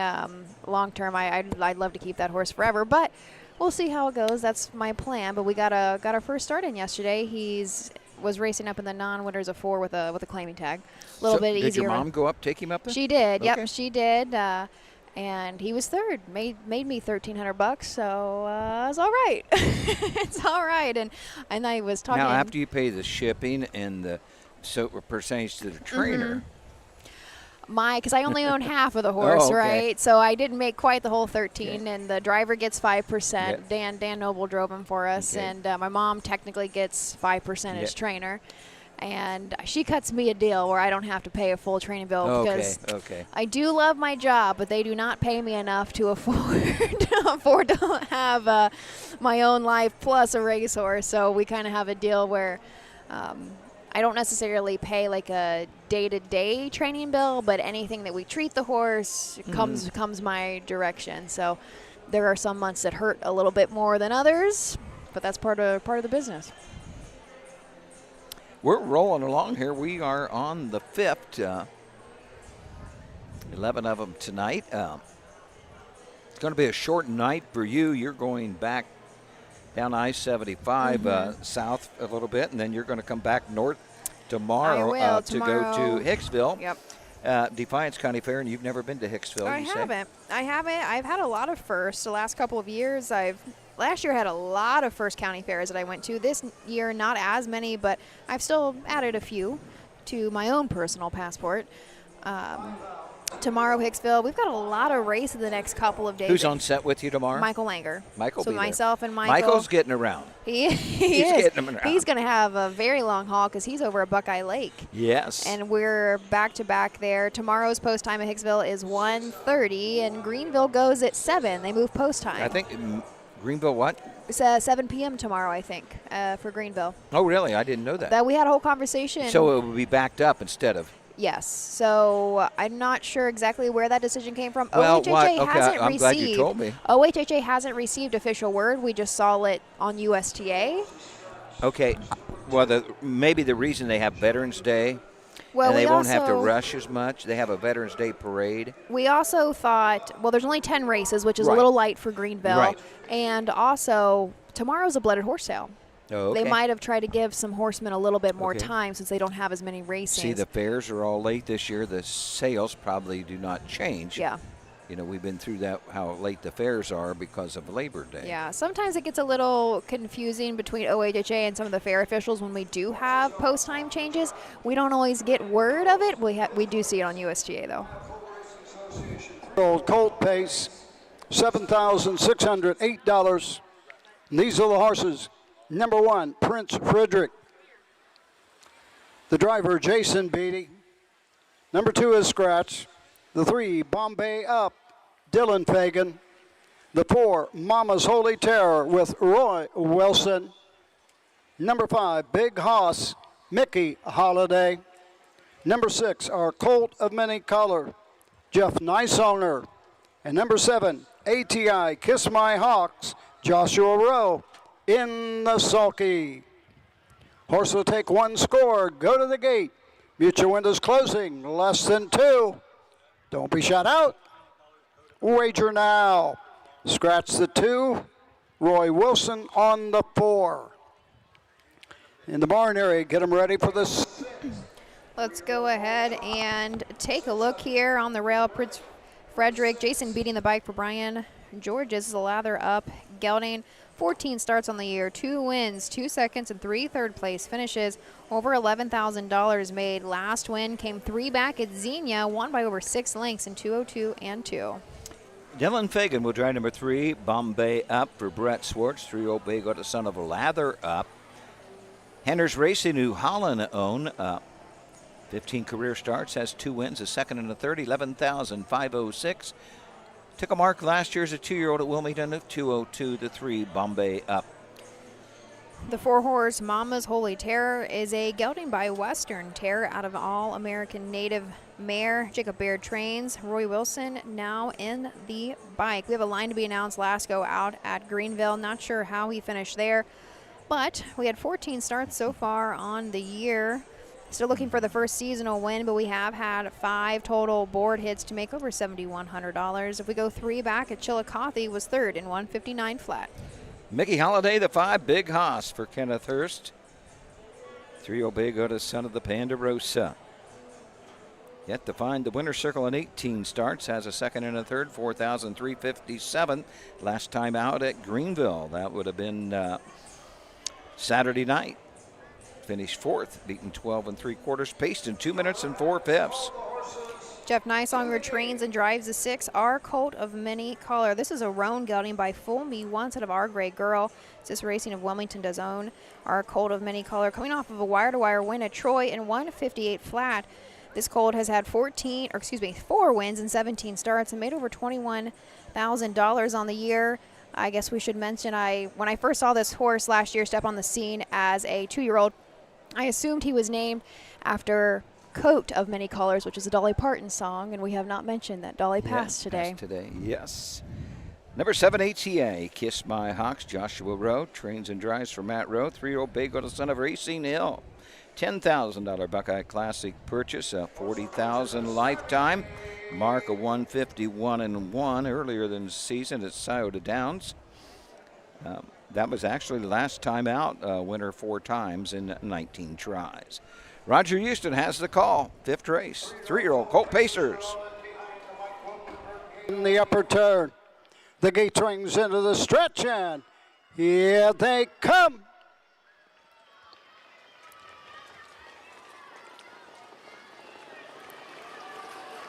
They're off and pacing. Our Colt of Many Color goes right out for the lead for Jeff Neisonger.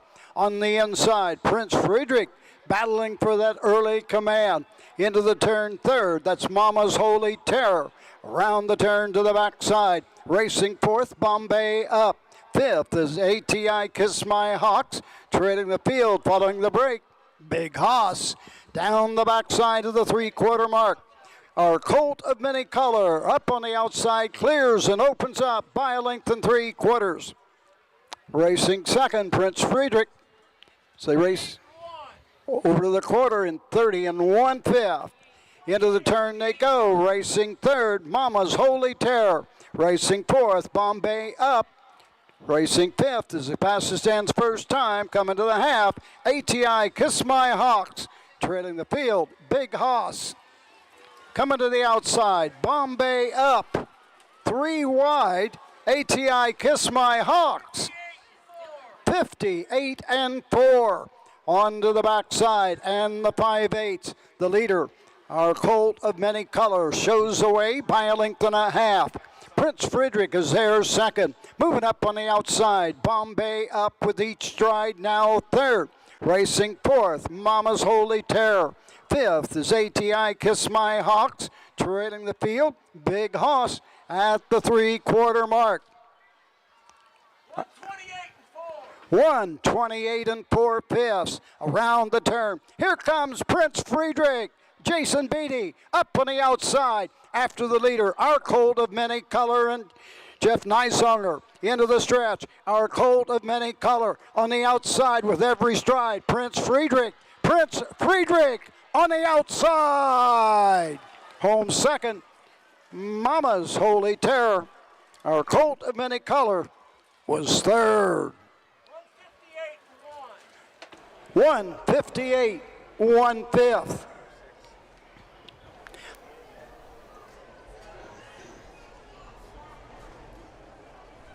Done. Last win out was at Xenia, so about 3 weeks ago or so. Now back to his winning ways. That's 3 seasonal wins, 5 lifetime here for this lather up gelding out of Let's Draw and Art Major Mare. Jason Beatty gets another winner on the card, this time for Brian Georges. I'm going to go 1, 4, 6 across the wire. Our Colt of Many Color tried to cut the mile and get it done. Just got tired there at the end. 1, 4, 6. 1, 4, 6. Barn area, get them ready. 3-year-old Colt trotters, 6 of you. Get them ready. Race 6. Jason Beatty back in front of the stands, coming into the winner's circle here. The nice wind pull. We've got a little bit of the glare. The sun has come back out to our tote board, but $463 set in that wind pull. Doug and I were just talking about how this crowd does like to play. They played quite a bit last night, and they are continuing on this evening. I actually think we might have more people tonight than we did yesterday. Our winner went off 6-1. Won't be a bad return. 4 horse went off 18-1, and our 6 was 6-5. Co-favorite. Try and Exacta won't be too bad. 5th race, OCRA, 3-year-old Colt Pace. Number 1, Prince Friedrich. K. Walker, B. Jameson, T. Kelly, B. Kirk, the owners, Brian Georges, the winning trainer. Jason Beatty in the sulky. 3-year-old gelding, but lather up at a less draw. Home a winner in 158, 1/5. Third win in 15 this season. This race sponsored by FiberCare Carpet Cleaning. Blanket goes to Brian Georges and Jason Beatty. 4, Brian Georges, 2 in a row in Ohio.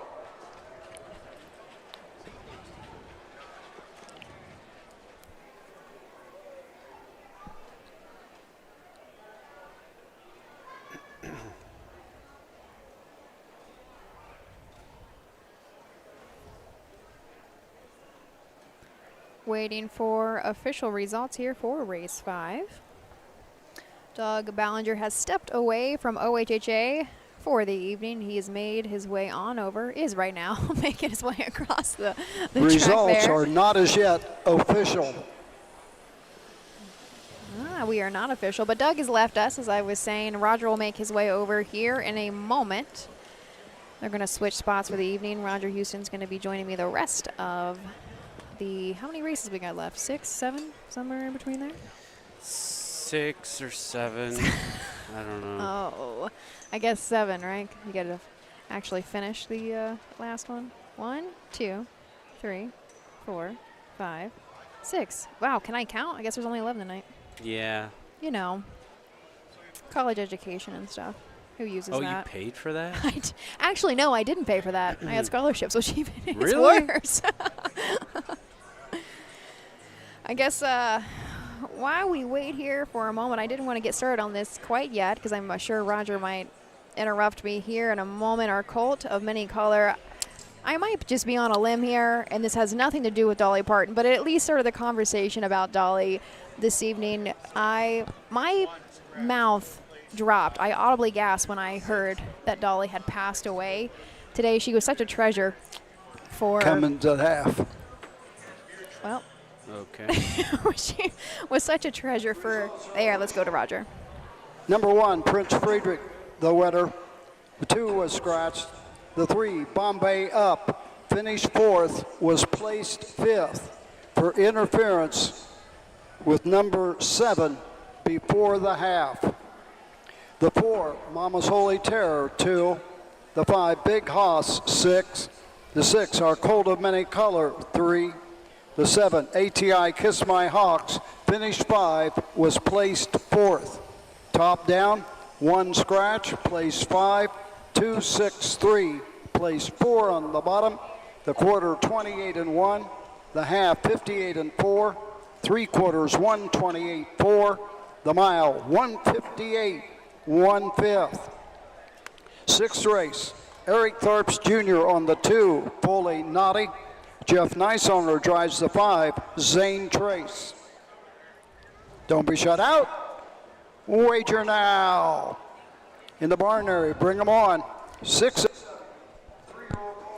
As I was saying, though, I might be very wrong in assuming that Our Colt of Many Color was named after the Dolly Parton song, or excuse me, Coat of Many Colors, and she was such a treasure to the American people. And I think she 80 years old this year. She was 80, yes. And of course, I mean, a country music star through and through, but I think she was just a wonderful person. And I kind of wanted to go through a little bit of her life here and how she gave back to communities all over. So a lot of people recognize her from the Imagination Library. She started that in 1995, where she mails free books to every kid who signed up for it every single month from birth to the kindergarten age, and that was actually named in honor of her late father, who had never learned to read.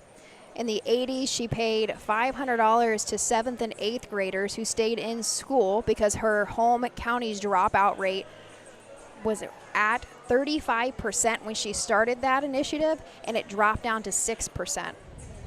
In 2016, when the wildfires rolled through the Smokies, I think that's something I'm sure a lot of us can remember. It was only 10 years ago.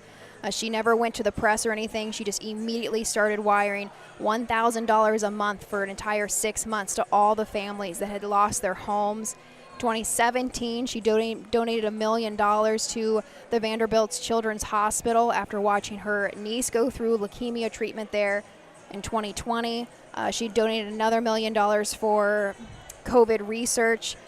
In 2022, I mean, she was given $100 million from just Jeff Bezos and immediately put it back into funding all of the initiatives that she had started and maintained throughout her life. And I'm sure that's just a portion of what Dolly did outside of just bringing people together and a lot of joy throughout her music. So I hope she rests in peace and she will be remembered for many, many, many years, and she deserves to be.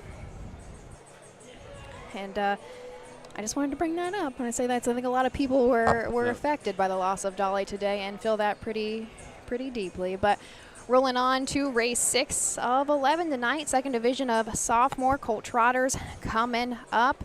Race 6 going for $6,985. Looking for a field of 6. Join me back here in just a moment. Roger Houston will be joining me on set.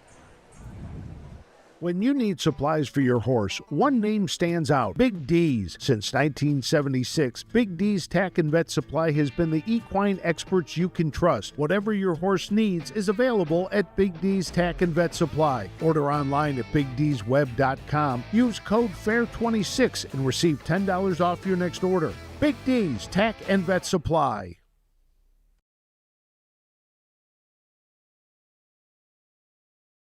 Do you love horses and the outdoors? There are hundreds of immediate openings across Ohio for caretakers and grooms. Work with these beautiful animals every day. Health insurance, vision care, prescription benefits, and a retirement plan are available to those that qualify. Help care for these beautiful animals. Immediate openings across Ohio. For more information, visit OhioHorseJobs.com. That's OhioHorseJobs.com.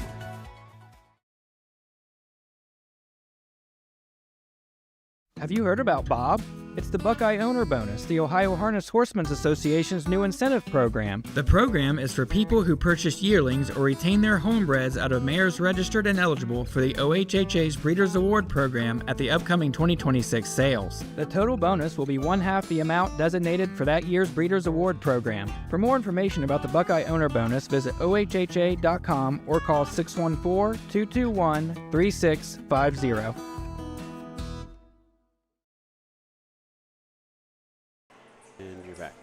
Race number 6 of 11. We are halfway through our program here this evening, looking for a field of 6 coming up. Second division of sophomore colt trotters. This race sponsored by Steiner's Stock Farm. Actually, that's Al was up here talking to Roger last night. Not sure, I didn't have my headset on there. I gave it to Al to talk to Roger, so I'm not sure what they talked about, but I'm sure the sale was part of that conversation late yesterday. Our blooded horse sale, I think it's the first. It's got to be the first. At least, I'm trying to think after I just said that. If you're not private purchasing yearlings right now, this is the first public sale to go through. It's going to be at the Champion Center in Clark County. Springfield, Ohio is where they've held that for a number of years. The blooded horse sale probably gets started, I don't know what time tomorrow or even how many are in it. But I know that my mother, after saying that she was not going to buy any 2-year-olds this year, is already going down to go look at more yearlings. So that'll be interesting. But we just had a commercial about Bob. That's a pretty new program for us. This is the first year that it is underway. And it's focusing on, I guess, affecting the 2-year-olds that are currently on the track. And if you still own that 2-year-old, or whoever owns that 2-year-old come November 1st, you're going to get the Buckeye Owners Bonus payout. That's just another initiative that OHHA began. I actually think that might have been a brainchild of Steve Bateson. And that's something that owners can look forward to and reinvest back into Ohio racing. And I guess all of our horses are out. We're moving right along here for race number 6. The call to post is going. I'm going to take it back up to Doug Ballinger. The horses are coming to the track for the 6th race. Ohio Colt Racing Association 3-year-old colt trot for $6,985, sponsored by Steiner's Stock Farm. Field is 6. Eric Thorpe's to drive the 2. Jeff Nysonga will drive the 5. These are the horses. Number 1 is MJ Peg's Prodigy, the driver Roy Wilson. Number 2 is Fully Naughty, driven by Eric Tharps. Number 3, October Wind, the driver Alan Anderson. 4, Tony Paco with driver Randy Thorpes. 5, Zane Trace with Jeff Nicesonger. And number 6, OK One More, Pierce Henry in the sulky. Horse will take 1 score and go to the gate. Win, place, show, exact quinella, trifecta, and a superfecta on the 6th. They'll go to the gate in 4 minutes. Tharps Jr. on the 2, Foley Naughty. Zane Trace on the 5, Jeff Nicesonger. Field of 6, 3-year-old colt trotters, Ohio Colt Racing Association stake event. This going for $6,985. This is the 2nd division to go postward here in the 3-year-old colt trot. Taking a look at the horses as they score down. The 1 is MJ's Peg's Prodigy. James Bolin Jr. trains. Roy Wilson drives. Winless in 15. Does have a 2nd and 5/3. Has banked $13,000 this year. Was 3rd last time out. Timed individually at 2 minutes and 4/5. Racing at Troy, Ohio. The 2, Fully Naughty. We hope he does not live up to his name today, but he has been as of late. This is a full count gelding who has yet to hit the board because he really just doesn't stay flat. Eric Tharps Jr. now in the bike for Jessica Smith. Daughter Amelia does own. We have a line to be announced at Greenville. I am going to go on a limb here and say he probably made a break, but I could be incorrect. I don't think I have a flat line until I go back to a qualifier on June 1st at Scioto. He did stay flat to finish 5th there in that qualifier in 2:01. 8 races. Breaks. That's rough to take, and evidently, when it goes that long, you know, I think it's in the horse's head. They can be creatures of habit. Yes, yeah. It sure can. Number 3 is October Wind. Alan Anderson is the driver and trainer. This 3-year-old gelding, but Volstead out of Forever Autumn. Winless in 14. Does have 3/3 this season. Was 5th in the last effort at Salina. Individually timed in 2-4-1 with a final panel 32-4, but just a couple breaks in the past performance. Ken Holliday is now to drive the 4. Tony Paco. Mike Arnold does train this Marseille gelding out of a My MVP mare. 11 seasonal starts with 1 win. I have a good line to be announced from Greenville. I do not have. Do you, Roger, have how Tony Paco did last time out in Greenville? I want to go out on a limb. I think he won. I would say this horse has been performing very well, so I wouldn't be surprised if he got up to win. I apologize, I don't have that here on my program, but coming into today, he had already made $9,700 in those 11 tries. We think he won at Greenville. I'm not certain. Oh, no, it's in the regular you do program. have yours. Yeah. Okay. He was a winner in 59-4 by 4.5, final quarter 28-4 with Randy driving. Perfect. So probably already over $30,000 made lifetime for Tony Paco. The 5, Zane Trace. Virgil Morgan Jr. is the trainer. Jeff Nicesonger gets the call.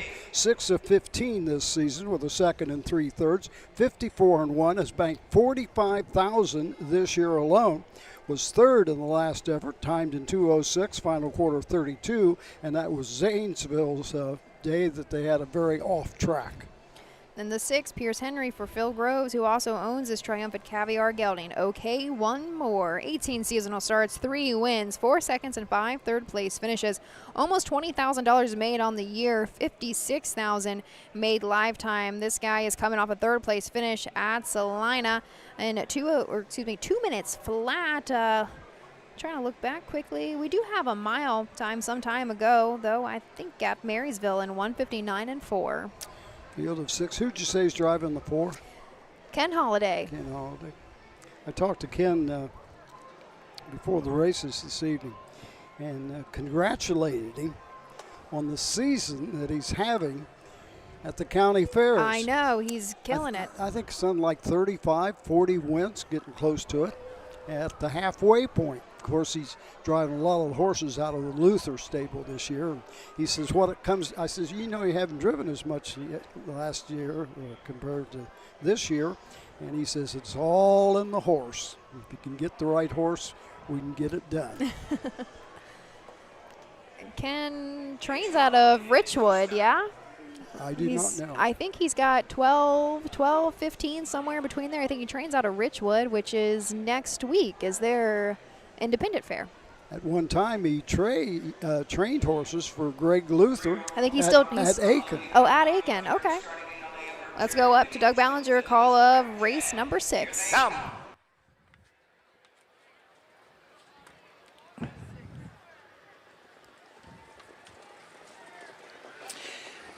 They were up and trotting. Tony Paco sent right to the front. Zane Trace to his outside. MJ's Prodigy up the inside third. October Wind takes a tuck fourth as they move into the turn. Racing fifth as they race around the turn. Feeling naughty, going to the opening quarter and treading the field. October Wind down the backside, going to the opening quarter. Tony Paco and Doc Holliday by a length. Across the backside, Zane Trace, the pocket sitter, second. MJ's Pace Prodigy is third. Racing fourth, October Wind. Fully naughty, racing fifth. Okay, one more. Round the turn to the opening quarter. On top of the field, Tony Paco takes the field by the quarter and 29 3/5. Right there, second is Zane Trace. MJ's Pace Prodigy trotting third. Okay, one more, racing fourth. Racing fifth, October Wind, and trailing the field. As he passed the stand for the first time, that is Fully Naughty. Coming to the halfway point, still there. Tony Paco by a length. Nose to helmet, Zane Trace. 3 off the lead. MJ's Pace Prodigy. Okay, one more, fourth. October Wind, fifth. Fully Naughty trails the field. Off a half in a minute and 3/5. Into the turn to the 5/8. Tony Paco trying to make it 2 in a row. Will guide the field to the backside in the 3/4. Ready to pop the pocket is Zane Trace and Jeff Nysonger. MJ's Pace Prodigy third. Okay, one more, fourth. Racing fifth, October Wind, and trailing the field. Cross the back stretch is Fully Naughty, and here he comes. Here comes Jeff Nysonger and Zane Trace to the outside, and the battle's on. Tony Paco the inside. Zane Trace up on the outside second. MJ's Pace Prodigy third. 3/4 and 1:32 and an eighth of a mile to trot. Tony Paco the leader by a length. Zane Trace is second. MJ's Pace Prodigy third. They're off the turn. They're on their way home. Tony Paco, gate to wire, opens up. Tony Paco, Doc Holliday. Zane Trace second, home third. MJ's Pace Prodigy completing the super, the 6. Okay, one more. 2 minutes, 1/5. They were motoring coming home. Final half, 59 3. Final quarter, 28 1. Did you notice what was kind of unusual in that race? Well, I was distributing ribeye sandwiches, so I didn't get to watch much of it. But the 6 horses finished. No breaks? Single file. Oh, I didn't notice that. There was no challenge for any position. I did not notice that. Coming through the wire. Our 4-horse, though, and our winner, Tony Paco, really shaping up to be a nice horse. He just beat a pretty successful field. Zane Trace coming into today had a $45,000 in earnings this year. Okay, one more, $27,000 in earnings. Really coming into himself. This is the second start under Mike Arnold for Tony Paco.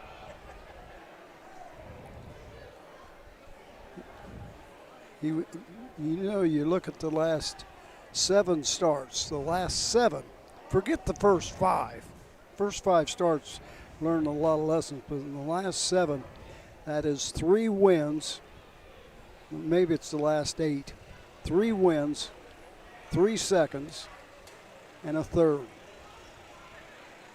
Horses really come on here of late. As a market, Scioto 59 4. Here comes Doc Holliday into the winner's circle.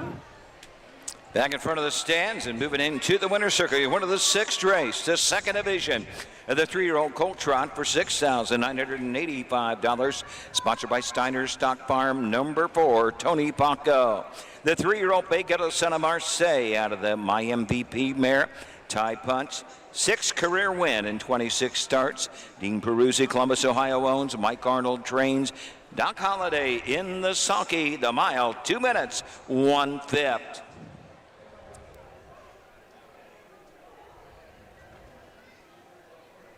Results are official. Number 1, MJ's Pigs Prodigy 3. Number 2, Fully Naughty 6. The 3, October Wind 5. Number 4, Tony Paco, the winner 5. Zane Trace 2. Number 6, OK One More 4. The mile 2 minutes and a fifth. 29 and 3, a minute and 3/5, 132, 365, 1-2, 4 on the bottom. 7th race in 12 minutes. Number 1, I Love Desi. Make the driver Ken Holiday. Ken Holiday. The 1, I Love Desi. Number 2, Just Fooling Around. The driver Jason Beatty. Jason Beatty to drive the 2, Just Fooling Around. Win Place Show, Quinella Exacta. And Trifecta Wagering. On the 7th, the windows are open. We'll find out shortly who's driving the 6, Noble Request. Luke Ebersole is not here tonight, and we did not have a driver when I left the judges' stand. So we should get that momentarily, or when the horse comes to the racetrack. 7th race coming up. Ohio Colt Racing Association 3-year-old filly pays 2nd division. They're going for $5,074, and we'll be back with that race right here at the Allen County Fair in Lima, Ohio. The Ohio equine industry needs your help. I'm Scott Mogan, president of the Ohio Harness Horsemen Association. With over 300,000 horses in Ohio, the economic impact of the equine industry in the state is over $2.8 billion. That means jobs that pump millions of dollars into the local economy and support thousands of families. For Ohio's equine industry to remain strong, we need to send a clear message to our legislators about the important role that the agricultural small businesses play in Ohio's economy. To do that, we need your help. PACER, the Political Action Committee for Equine Racing, helps support and inform on issues that could positively affect Ohio harness racing. Please consider a donation to PACER. To donate, visit our website at ohha.com or call 614-221-3650. Your donation will help keep harness racing strong in Ohio. Thank you for your support.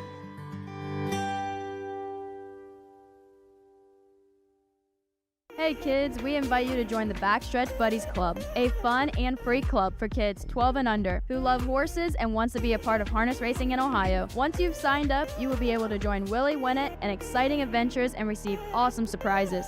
Sign up today using the QR code.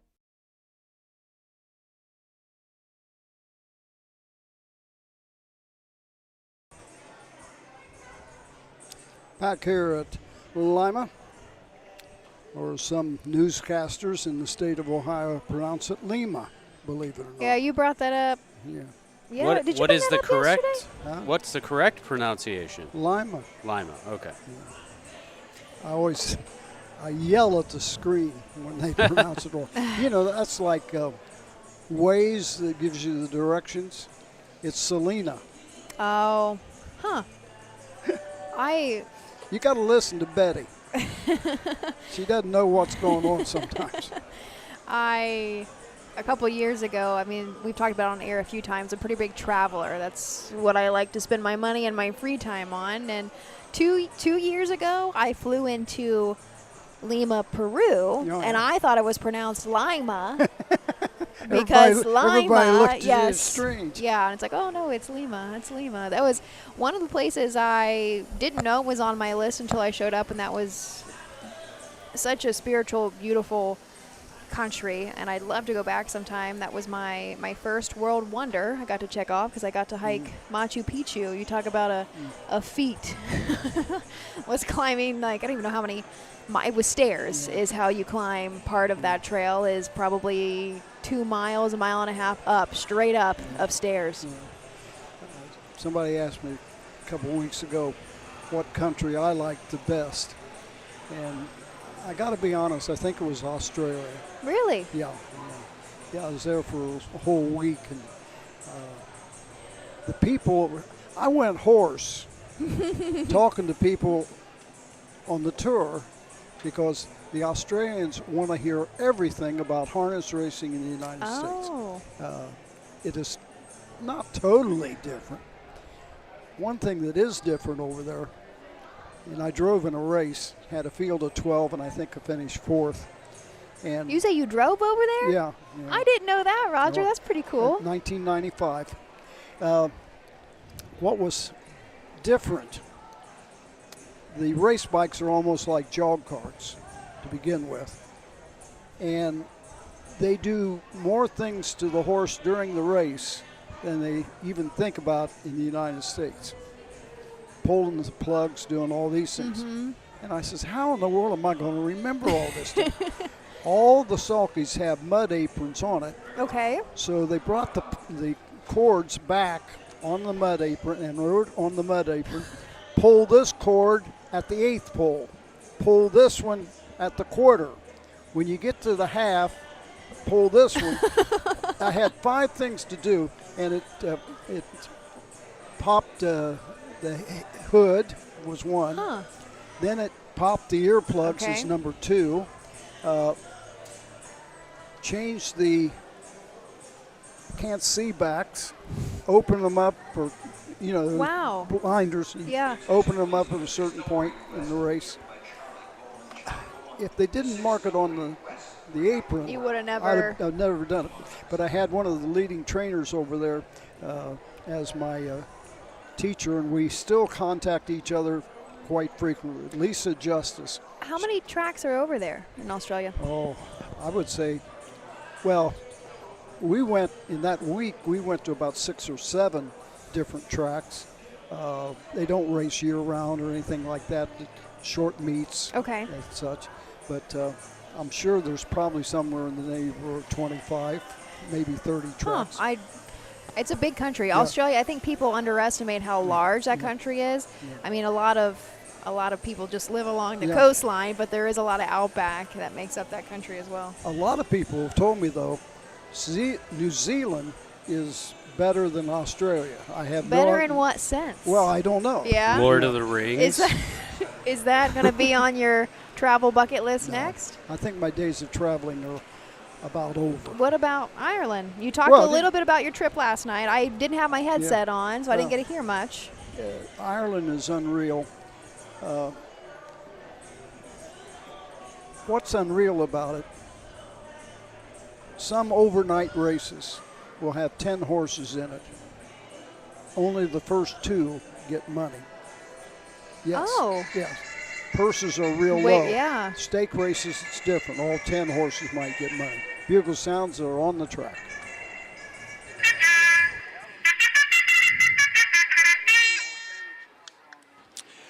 Horses coming to the track, 7th race. 3-year-old filly pays $5,074. Sponsored by Fricky Farms. If you line up, being led to the post by the 2, Just Fooling Around, and Jason Beatty. Number 3, I'm Gonna Be Famous, driven by Pierce Henry. 4, ATI Race Your Own Way, Roy Wilson drives. 5, You're No Daisy at All, the driver, Jeff Nysonger. Number 6, Noble Request, Charlie Bowen in the sulky. Coming to the track shortly will be the 1, I Love Desi, Ken Holiday in the sulky. Win Play Show, Quinella Exacta, trifecta wagering. On the 7th, 4 minutes to post, 4 minutes. It's the 6, Noble Request. The 1 horse yet to come to the track is I Love Desi. Mark Winters, the trainer. Ken Holiday drives, 3 of 13, 157 and 3 at Salina. The horse comes into this race with 3 straight wins: Sydney, Wapak, and Salina. The 2, Jason Beatty up on Just Fooling Around. This is a Fool Me Once filly trained by Brian Georges. Coming off a 2nd place finish at Troy and a maiden. Well, 2nd just got nipped by a nose. Tried to cut the mile. Just got nipped, as I said. 2:01 and 4. Final quarter there was 30 and 3 for lifetime starts. And just that single 2nd place finish. The 3 horse, I'm Gonna Be Famous. Pierce Henry trains and drives. 3-year-old filly of Western fame out of section line Yankee. 13 starts, 2 seconds and a third. Last effort was at Salina, finishing 5th. Got beat 14 lengths, timed in 2 minutes and 2/5 with the final quarter, 31 and 1. ATI Race Your Own Way, leaving from the 4 hole. Roy Wilson will drive for Tommy Jones. This is a Racing Hill filly owned out of Berlin, Ohio by Robert Beachy. 14 starts on the year. Roger, I have a line to be announced at Greenville. How did we finish there? Finished second, got beat 6 3/4 lengths. Final panel 29, individually timed in 1:59.1. Wilson was in the bike in that mile. So she's really been knocking on the door. We do have a win for back at Salina, but the last 3 starts have all been second place finishes. I'm sure she's want to break that streak today and jump up for victory. You know, she's only got a 4th place finish and a 2nd place 6th. Everything else 1st, 2nd, or 3rd in the last starts. The 5-horse, You're No Daisy at All. Jeff Neishoner trains and drives 3-year-old filly, a Western Terror at a Tigers Fantasy, 4 of 16, 57-2 at Northfield. At Troy, finished 3rd from post 7. Final panel 30-1. The mile timed in 58-3. Winner 3 back. And the 6-horse rounding out the field, Noble Request. Chuck Wolin in the bike for Brian Roebuck, who also owns the Ponderosa filly out of a Noble Land, Sam Mayer, Noble Trixie. I've got 8 seasonal star with a line to be announced. Roger, fill that in for me last time in Greenville. Finished 4th, beaten 15.5, final quarter 30-1. The mile timed in 2 minutes and 4/5 for Noble Request. Luke Ebersole drove in that start. Tonight it's Charles Bolden. Start before that, though, so looking 2 back for Noble's Request at Salina. She was second, handful of lengths. She actually was beaten by over 6, but still went her mile individually in 1:58.4. She made $16,000 last year, and now she's sitting somewhere around $4,000 this year. One thing about racing in Ireland and Wales and the British Isles, fans are totally different. Owners are totally different. Every winner's circle involves 20 to 25 people, and they all cheer with a certain cheer that they make when the photographer takes a picture. Their hands are in the air. Oh. They really love harness racing. Here they come.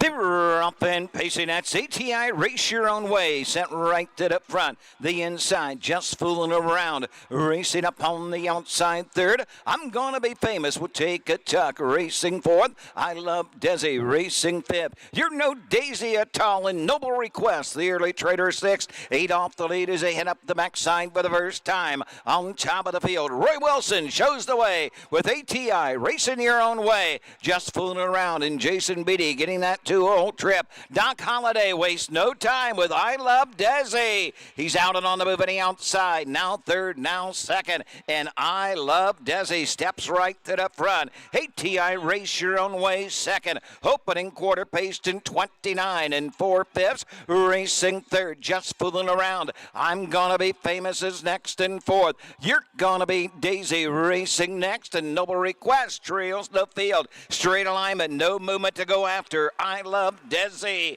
ATI Race Your Own Way. A break of 3 to just fooling around. I'm Gonna Be Famous is 4th. You're No Daisy at all 5th. And trailing the field, Noble Request at the half in 59 2. 3/8 of a mile to pace. And I'm Gonna Be Famous moves to the outside. She's now 4th and striding forward down the backside for the final time. With the lead, I Love Desi. ATI Race Your Own Way. Just fooling around 3rd. I'm Gonna Be Famous up the inside. You're No Daisy at all. Noble Request trails the field at the 3/4 mark. The 3/4 and 1:29 2. Midway round the far turn, I Love Daisy with the lead. Here comes ATI Race Your Own Way on the outside 2nd. Just fooling around. You're No Daisy at all. They're off the turn. They're on their way home. I Love Desi. ATI Race Your Own Way keeps on coming after that later, but on the line. I Love Desi. Doc Holliday goes back-to-back, his 2nd winning drive on the card. 1:58 3/5. We were talking about Doc Holliday, and he wins 2 races right after we talk about him. That is 4 in a row for I Love Desi. Mark Winters trains for JR Stable. This is also a homebred for Jerry Zozelle and Calvin Unofficially Ratcliffe. 145. First the one, I Love Desi. Second to 4, IT Race your own way. Third to 5, You're No Daisy at All. 145 is unofficial. Now 14 lifetime starts for I Love Desi, that bit of a legend in Philly. She's got 4 wins.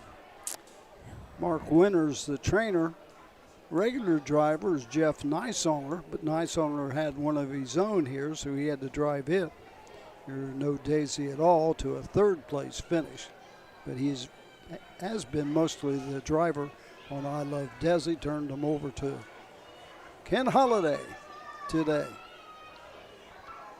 No, I first met Doc Holliday and Greg Luther at Aiken, and this was at least 10, 12 years ago. I think it was the first year I was there. Doc Holliday was training a stable about back in front of the stands and 15 making and her way 20 into for the Luther. winners' 7th race, 2nd division. 3-year-old Philly Pace for $5,074, sponsored by Fricky Farms of Elida. Number 1, I Love Desi. Home of JR Stable, Orion, Ohio. Mark Winters trains. Doc Holliday goes back-to-back, his 2nd winning drive of the evening. 3-year-old Bay Philly by bit of a legend out of the Real Desire mare. Ohio Triple Crown champion. I got a feeling Fran. 4th win in 14 tries for I Love Desi. 158, 3/5. It's official, the 1, I Love Desi, the winner. Number 2, Just Fooling Around 4. Number 3, I'm Gonna Be Famous 6. 4, ATI Race Your Own Way 2. Number 5, You're No Daisy at All 3. The 6, Noble Request 5, 158, 3/5. 29 and 4, 59 and 2, 129 and 2, 146, 235 on the bottom. 8th race in 12 minutes. Win, place, show, Quinella Exacta. And trifecta wagering. Number 4, Wada Bell, John Kineski the 3rd. John Kineski the 4, Wada Bell. Scratch number 5, Country Diamond Lady. Scratch the 5, Country Diamond Lady. Number 6, Extra Flirty will be driven by Jason Beatty. Jason Beatty, the 6, Extra Flirty. Bring 'em on, Hill on Heels. Capture the photo. Can she can. Wada Bell, Extra Flirty. I say, there we go. Those announcers never quit talking. On race 7, we were official. A small correction there. I Love Desi is not out of I Got a Feeling, Fran. It's I Got a Desire, Fran. I think that might be a sister to I Got a Feeling, Fran. I don't know. Anyway, Doug always talks about I Got a Feeling Fran because she was a very successful horse some years ago for us and Jerry and Kathy, and he always just skips over that name there. But rolling on to race number 8, Roger. 8th race coming up. 3-year-old Philly Trotters. Field of 5. Scratch the 5. Country Diamond Lady. John Kineski the 3rd drives the 4. Jason Beatty on the 6. And we're back in Lima, Ohio, the Allen County Fair, race 8 in just a few moments. Once a year, the greatest converge. 12 championship races.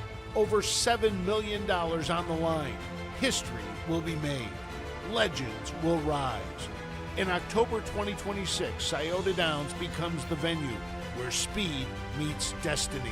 The Breeders' Crown, harness racing's ultimate showdown. It all comes down to the Breeders' Crown.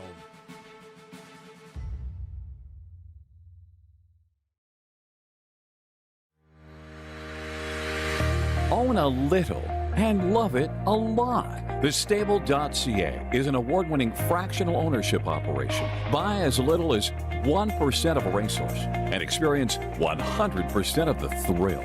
TheStable.ca makes ownership easy, accessible, and affordable. Communication and customer service are at the heart of everything we do.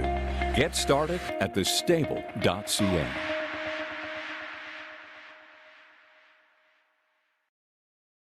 Who feeds your need for new ideas for your family's best farm future? Ohio Farm Bureau. We work with our members to shape ag policy that will positively impact our industry. Farm Bureau is advancing business solutions to give you a competitive advantage. We help you gather information to stay ahead of important topics and technologies. Plus, Ohio Farm Bureau creates opportunities for growth. Ohio Farm Bureau, feeding your need for new ideas.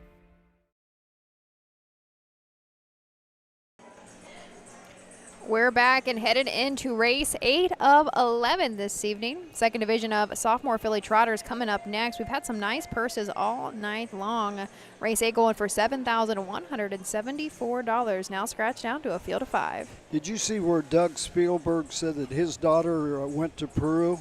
Oh, no, I have not. I haven't looked at any comments tonight. My daughter went to Peru, and she climbed Machu Picchu when she was in college at OSU. Yeah, it's very, I mean, it's a once-in-a-lifetime experience, and I didn't know what to expect when I headed to Peru, but I loved it, and it's actually one of the safer countries I've ever gone to.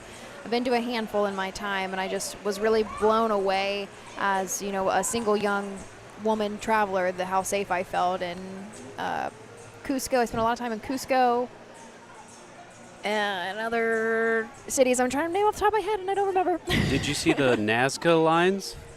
I did not. No? That was a little bit further south. Oh, yeah. okay. Did you know what Tony Paco is? No, I do not. Ever watch MASH? When I was really little. It was a restaurant that, let's see where I got here. They talked about on MASH. Okay. Yeah. Klinger and one of the other. Well, you learn a lot looking at these comments by folks. We were talking about this and how Ashley has never watched any old reruns. I know. Never. Very few. Very few. You know, I watched Yankee Doodle Dandy with James Cagney the other day. Oh, really? That's a classic. Thoroughly enjoyed it. I'm a reader. That's the one where he does really the dance number down the stairs, right? That's very famous. Oh, yeah. I'm sorry, I can't contribute to this conversation. Like, it was actually supposed to be dangerous what he was going to do, but he just did it in like one take or something. Yeah. Well, you wouldn't think Cagney, I mean, let's face it, if you didn't see a bunch of these movies, you wouldn't think he was a dancer. But in those days, you had Fred Astaire, Gene Kelly, James Cagney. They all could dance. Yeah, and he was actually the highest paid actor in Hollywood at one point. Really? Yeah. And he owned harness horses. Oh, did he? In California? California. Wow, that's cool. There's an episode of Beverly Hillbillies where they own a harness horse. Well, what about I Love Lucy? Do they own a horse? No, it showed her jogging a horse. Oh, you missed so much. I know. I can't. It's American contribute. history. I can't contribute. What's the James Coburn? Do you remember that actor? Oh yeah, I do. Yeah. He made the presentation of the Little Brown Jug Trophy like 4 or 5 straight years. No way. In the late 50s. That's awesome. I didn't know that. Yeah. He was a big harness racing fan. He's a big guy too, right? Yeah. Wow. Trying to think. Oh, I don't know if I've ever told this on the air, but Charlie Day flew me to California to call Falcon Sealster's race. And going up the elevator, they had reservations for me to have dinner in the clubhouse with 2 individuals who I didn't know who it was. And this beautiful young lady walks into the elevator and is standing right in front of me. And I couldn't resist. I got as close to her ear as possible and says, M-I-C-K-E-Y. She turned around at me and said, M-O-U-S-E, Annette Funicello. And I had dinner with Glenn Holt, her husband, who had a stable of horses racing out in California, and Annette Funicello. And during our discussion, I told her about the Meadows Racing Network, where we broadcast the races nightly on satellite. She sent 10 of her horses to the Meadows to race so she could stay at home and watch the races in her living room, the horses racing at the Meadows. She didn't have to go to the track. The life you've lived, Roger. You should write a book. In the story. Uh, When was that published? What year? Do you remember? Oh, no. 6 years ago, maybe. It's been longer than that. COVID was 6 years ago. Is that when it came out? No, COVID wasn't. Yeah, it was. Yeah, it was 6 years ago. Yeah, it was before COVID, so I guess 8 years or so. Time rolls when you're having fun, right? I'm pretty sure we went over 5,000 copies, which Did you have to do another print? Oh, yeah. Yeah. We printed 2,500 originally, and then we ordered them 500 at a time. Okay. After that.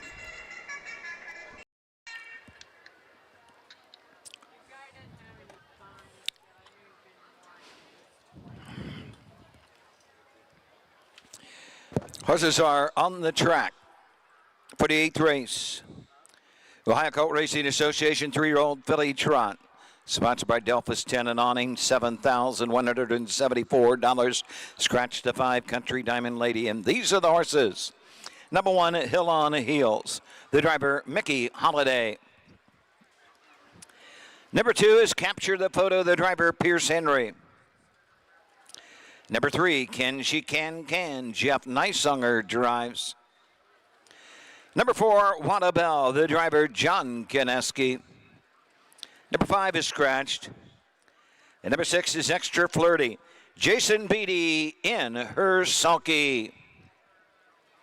Scratch the 5. John Kineski drives the 4. Jason Beatty the 6. Horse to take 1 score. They'll be to the gate in 4 minutes. Win, play, show. Quinella Exacta Trifecta on the 8th. Don't be shut out. He eats at Tony Paco's once a week. Somebody else said, Doug said Tony Paco's is in Toledo, Ohio. So evidently they are listening to what we're talking about. Occasionally, a few people, right? Number 1, Hill on Heels. That horse has got that name just for one reason and one reason only. Hill on Wheels. Heels. It throws me off every time I introduce this horse. I got a horse named Crunch Class. I can't even say my own horse's name. Hill on Heels. Ken Hurst is the trainer. Mickey Holiday drives. No wins in 14 starts. Does have 2 seconds, 4 thirds. Was 5th last time out. Timed in 2:5 racing at Greenville. The 2-horse Pierce Henry up for Phil Groves, who also owns this Uncle Peter filly. Capture the Photo, 7 wins and 18 tries with additional 5 seconds and 2 third-place finishes. She's made over $50,000 on the year, $77,000 lifetime. She's coming off of a win at Salina in 2:01.2. She's actually looking to go 3 in a row here today at Lima. The 3 horses Can Ashley Can. Mark Winters the owner. Jeff Nysaunger is the driver. 9 starts, 2 wins and a third. 155-2 at Scioto. Made a break at the start and a break coming home. Last time out at Salina, went a mile in 2:06.2. 2 back, finished 8th. Another break, but went a mile in 59.1. Was a winner 3 back in 55-2 at Scioto. John Kineski will now drive his own here on the 4-horse. What a Bell. This is a What the Hill filly. He also owns 8 seasonal starts with 1 win, 1 second, and 4 third-place finishes. Wow, we have 1, 2, 3, 4 third-place finish. Wow, 4 third-place finishes in a row. So I think a second or even a victory would be in his favor here today. Almost $10,000 made on the year, though, for What a Bell. Number 5 is Scratched, and the 6 is Extra Flirty. Virgil Morgan Jr. trains. Jason Beatty is the driver. 1 win and 10 with a third-place finish. 157-4 at Scioto. The last effort was at Zanesville. Made a break going to the half. Finished 5th distance. Before that, raced at Xenia, finishing 4th in 2:02 and 3/5. Ashley Can. Roger, every time I introduce the 1-horse, though, it throws me off. So I'm glad to know it's not just me. You didn't notice that? Oh, no, I heard you. I heard you. She can, folks.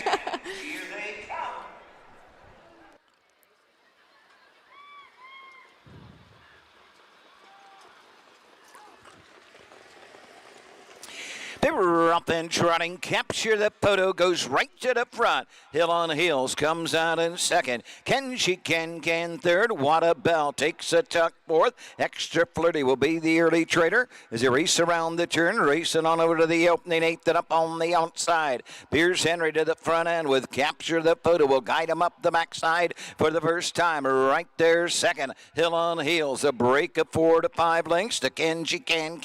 Another break of 3 to What a Bell, a break of 2 to Extra Flirty. They trot by the opening quarter in straight alignment and Capture the Photo. And Pierce Henry have the Philly Trotters by the quarter in 29 and 4/5. Hill on Heels right there second. Racing third. Gapped away is Can. What a Bell racing fourth. Moving to the outside. Extra Flirty now fifth and moving up.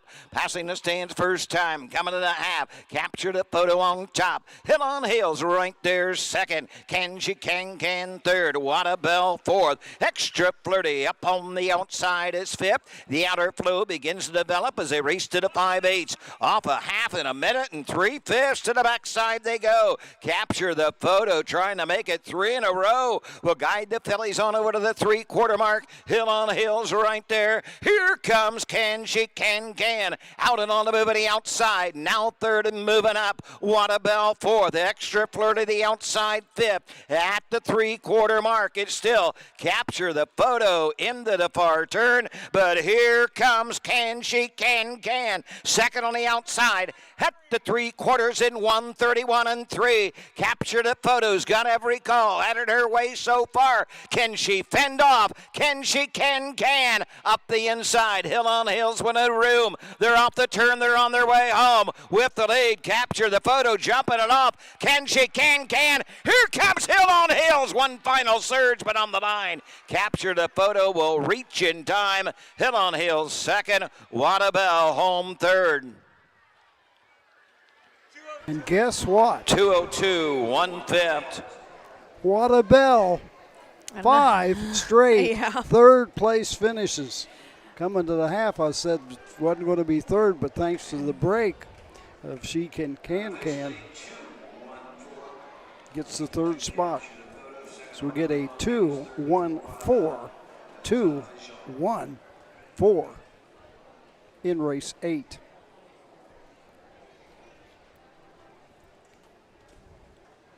Not the kind of streak you always want to have for What a Bell, but as you said, 5 third-place finishes in a row. Still a nice check, though.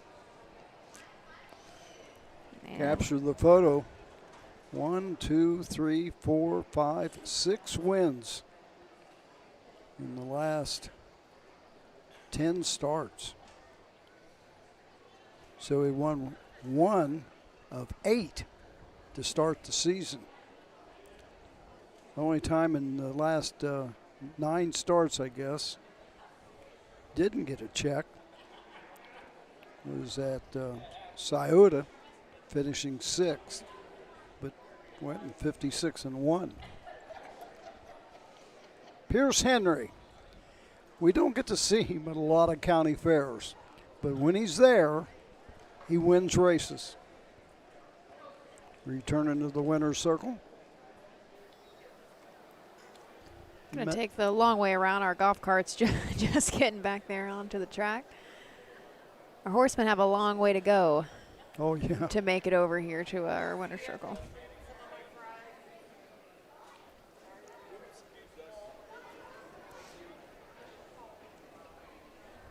So we await the connections prior to the winner's circle.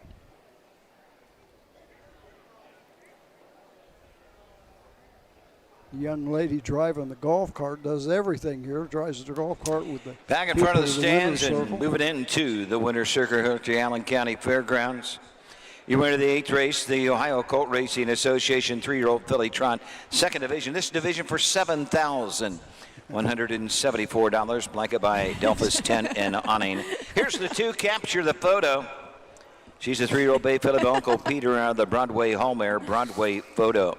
She's owned and trained by Philip Groves of Sydney, Ohio. You could have said Pierce worse Henry things, I is guess. in her sulky. She's home a winner in 2:02 and 1/5. her 8th career win in 27 tries. The 2 capture the photo. Pierce Henry. Results are official. Number 1, Hill on Heels, 2. Number 2, capture the photo, the winner. The 3, Can She Can, 5. Number 4, What a Bell, 3. Number 5 was scratched. Number 6, Extra Flirty, 4. Time 2:02.1/5. The quarter 29-4. The half 1 minute 3/5. 3 quarters trotted 1:31.3. 2:15, 3 scratch, 4 on the bottom. On to the 9th race. It's coming up in about 12 minutes. Number 1, Sultan of Cash. Make the driver Jason Beatty. Jason Beatty, the 1, Sultan of Cash. Number 5, LT by a Nose. Make the driver Eric Thorpes. Eric Thorpes, the 5, LT by a Nose. Win Place Show, Quinella, Exacta, Trifecta, and Superfecta on the 9th. Windows are open. Those lines will be long. Wager early. Don't be shut out. I must comment about my comment of the young lady driving the golf cart. The young lady driving the golf cart apparently has other things to do, and right after I said driving the golf cart, I noticed it's a gentleman driving the golf cart. But there was a lady driving it earlier. I just want to get that straight. Your eyesight's not going that bad, is it, Roger? 9th race coming up. Allen County Super Trot, the Signature Series for $5,700. A strong field of 7 when we return to the Allen County Fair. At Ohio State's Galbraith Equine Center, our veterinary champions are here for your champions 24/7, 365 days a year, providing advanced specialty care for sports horses from all stages and disciplines. Our expert team of boarded surgeons and sports medicine and rehabilitation specialists, together with veterinary cardiologists, internal medicine, and ophthalmologists, make our hospital your best resource for all sports horse performance issues. The Ohio State Veterinary Medical Center's Galbraith Equine Hospital. Call us today at 614-292-6661.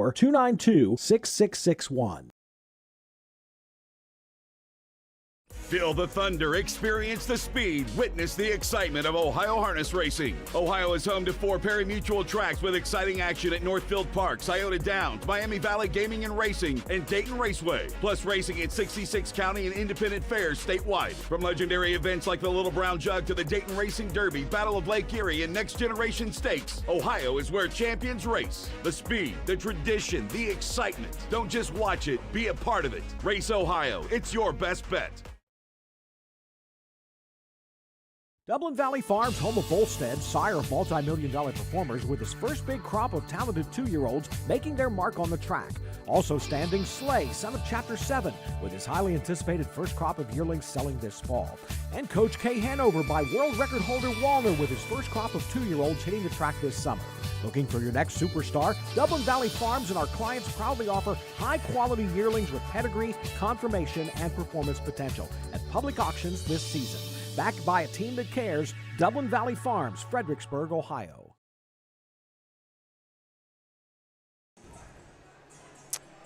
Jason Beatty drives the 1, Sultan of Cash. Eric Tharps on the 5, LT by a Nose. Field of 7, Signature Series.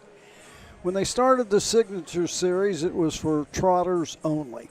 I think there were maybe 7 stops at county fairs in Ohio. Bob Geist of Salina started something, and man, has it caught on. Oh, and attracts quality horses now. Yeah, it's really the only real opportunity for older horses to race at the county fairgrounds. And believe me, some of these horses can still compete competitively. Like last night, Carbine track record, what was it, 54-3 or something like of that nature, yeah. Yeah. So, and that horse wins a lot of open level races. Yeah. When it comes to, I don't know, he obviously hasn't been racing that much at Scioto because he's been hanging out around the Signature Series. But Dayton, Miami Valley, he still takes a lot of open level races. Yeah. This field, 331,000, 56,000, 61,000, 78,000, 86,000, 138,000, 34,000. The trotters do not have as much money, but that field of pacers last night, wasn't it something like $600,000 or $700,000? It's actually pretty normal for those horses to make over $1 million as a field. It's very competitive. I didn't realize the Signature Series started as just trotters. I didn't know that. Yeah, first year it was just trotters. I cannot tell you the year they added pacers, but I would guess somewhere in the vicinity of 10 to 15 years after it got started and really got a standard. I think they felt that there was too many. It was so successful with the trotters. Let's do it for the pacers as well. Now I think the fair boards have it's their decision whether they have just a trot or just a pace or have a trot and pace. You mentioned Bob Geist, though. I met Bob probably just a handful of years ago. I think through work, and he has become one of my favorite people. I think Bob is a great, and his wife, Chris, as well, are just great people, and they're from Salina. So I was at Salina last Sunday, and anytime that Bob is in the area, I've got to make sure I swing by and say hi to him. He was having some health issues earlier on in the year, and he just recently had, and thankfully, a very successful shoulder surgery. I think he's doing quite a bit better than earlier in the year. I think when we had the banquet there in January, he was at probably his worst stage, and he getting better and better every single day. And seriously, Bob Geist, when I think back of some of the new ventures in harness racing in Ohio, the establishment of the Signature Series rates right up there, at least in the top 3. Buckeye Stallion Series I probably put as number 1, Steve Bateson's idea, and but Signature Series and Bob Geist is right up there with the top 3. So tell me, you're going to say number 1 is BSS. What is I think we're going to go post parade here quickly, but can you wrap up your thoughts and feelings on the Claiming Series that was introduced this year? That middle or that lower tier of the BSS. It's probably good, but I don't like it. Okay, tell me. I don't know why. I think they're stretching it too far, maybe. Because Ohio, I think the idea stemmed from, is it Kentucky? Because they have more tiers of racing than. They have 3 tiers in almost everything that they have. Gotcha. And it's all right, but I guess it's a Claiming Series. Everything anybody does, there's always mixed opinions. Yeah, well, I don't have a solid opinion on it, but I didn't see the necessity of doing it, but who am I, crying out loud? I'm 84 years old and senile. You know what? I actually had Roger, how long did you own horses when you worked full-time for OHHA? Remember, we changed the rule with the OHHA. Yes, where we couldn't. We weren't allowed to. No, we were not allowed to. And I had a couple horses at the Meadows, not in Ohio, which meant I could not race my Pennsylvania horse in Ohio. Okay. And I won't say it was because of me, but there were other people that were in favor. It's not right to say that the employees of the OHHA can't own horses. I think that's wrong. Yeah. And we got the board to change it, and now they can. Now some people do not want to own horses. I think Frank Frost, for instance, backs off. The horses are owned by his wife. Well, I say executive directors aren't allowed to, but the staff. Okay. And the only other people that aren't allowed to are Amy Haller and Brett Merkel because of conflict of interest, but now general staff can. Yeah. Allen County Super Trot for $5,700, sponsored by the Allen County Fair. Number 1, Sultan of Cash, the driver Jason Beatty. The 2 is Feisty Jim with driver Pierce Henry. Here's the 3, Dover in action. Chad Clark drives. Number 4, Long Lake Sally with Uriah Miller. Rick Thorpe's Jr. driving the 5, LT Buying Nose. Number 6 is Mr. Steele with driver Charlie Bolin. And number 7, Samwise the Brave, Doc Holliday in the sulky. Win, play, show, Quinella, Exacta, Trifecta, Superfecta. You have 4 minutes to wager on the 9th. They'll beat it again in about 4 minutes. A big thank you to Recycling for the track material for the track. Allen County Engineer Department for the track equipment.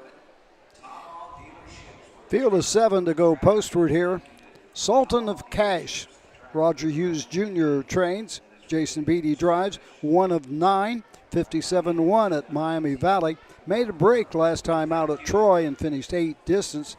The last decent line was 3 back in a free-for-all at Sydney. Finished second in 2-6-1 final quarter, 29-1. 11-year-old gelding by Cash Hall. One of the biggest moments in the history of the Delaware County Fair. Cash Hall. The 2, Pierce Henry up for Joe Wilson. Feisty Jim. This is 12-year-old gelding by Triumphant Caviar. 0 for 5 this year, coming back a touch slower, but has been racing mostly in the Signature Series around the fair so far this year. Last go out was at Salina, was 4th in 2 minutes and 3/5. 3 horses Dover in action. Chad Clark is the owner-trainer. 16 starts. Winless does have 1 second-place finish. That was 2 back. 2 minutes and a 5th. Final quarter, 29-4. Racing at Salina. I think was Manny Miller on the 4, correct? Did you catch that? I think it is. Okay, Manny Miller on the 4, Long Leg Sally, Uriah Miller trains. This is a 4-year-old mare by Team 6, owned by Sam Widger. 13 seasonal starts with 2 wins, 1 second, and 3 third-place finishes. $27,000 made on the year. Last go out, well, this is kind of a freshen up. We did have a qualifier at Scioto on May 1st and made a break right across the wire, but still technically won in 2 minutes and 4/5 and was racing very consistently at Miami Valley, so coming off of a few-month break. Sam Widger? I didn't know he owned any horses. The 5 is LT by a Nose. Jessica Smith is the trainer. Eric Tharp's the driver. Winless in 24, has 4 seconds and 6 thirds. Last time out, placed 3rd, 57-2. Mr. Steele is Charles Boland. Roger Hughes Jr., the trainer. 3rd last time out, 2 minutes and 4/5 at Troy. And Samwise the Brave, Ken Holliday, drives the 7. Last time, well, this horse has made breaks in 5 straight races and lost stride today. Feisty Jim along with the 7, Samwise the Brave, and the romp. Up the inside, Sultan of Cash goes right out to the front. LT by a Nose. Eric Thorpe's the outside. Dover in action comes out in 3rd, racing 4th. As a race around the turn, that is Mr. Steele. Mr. Steele followed by Long Leg Sally as they race on over to the opening 8th. Then it is Feisty Jim, 2nd to last, and Samwise the Brave, 7th last across the backside for the first time. Sultan of Cash, Jason Beatty, front number 2. Racing 2nd, LT by a Nose. To running 3rd, Dover in action, racing 4th, Mr. Steele. Trotting 5th, Long Leg Sally as they race around the turn. Racing 6th is Feisty Jim, and Samwise the Brave can see them all. Opening quarter, 29-4 on top of the field and showing away. Sultan of Cash, Jason Beatty. Jason looking for his 3rd driving win on the card. Right there, 2nd is LT by a Nose. Trotting 3rd, Dover in action. Mr. Steele 4th, Austrine 5th, Long Leg Sally. Racing 6th, that's Feisty Jim, and way back, Samwise the Brave trails the field on the 5/8 they go, and Sultan of Cash has got every call off a half in 101. 2-hole trip to LP by a Nose. He's tripping out across the backside, out and on the move. Mr. Steele, Dover in action now locked in. Long Leg Sally is next. Feisty Jim and Samwise the Brave. Here they come on the outside. LT by a Nose. Eric Thorpe's Jr. and the battle's on the front end. On the inside, Sultan of Cash. The outside, LT by a Nose locked in. Dover action, set to come 3 wide. Mr. Steele, 3/4, 1:31-2. They come to the top of the stretch in the Allen County Super Trot, and Sultan of Cash leads the way on the outside. LT by a Nose. Mr. Steele on the outside. 3 of them across the track. Up the inside, Dover in action on the line. Sultan of Cash may have been Dover in action, and LT by a Nose and Mr. Steele. Gonna be a photo.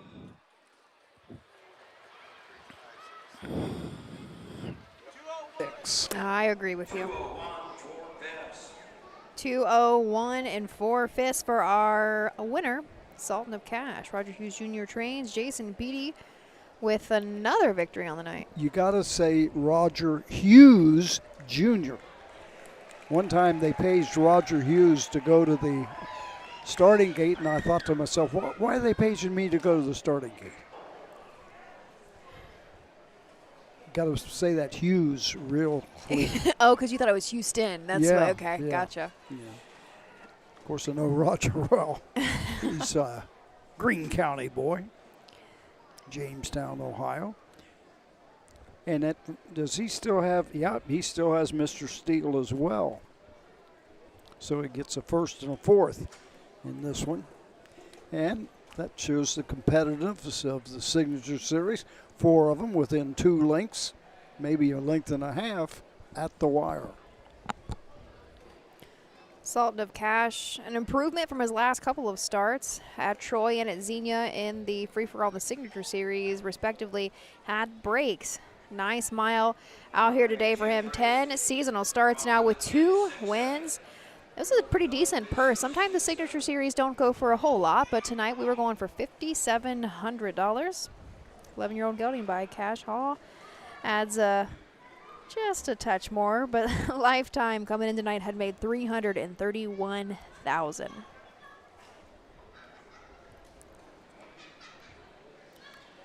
Jason Beatty winning a lot of races in the last week or so. I think he was the leading driver Saturday night at Greenville with 4 wins.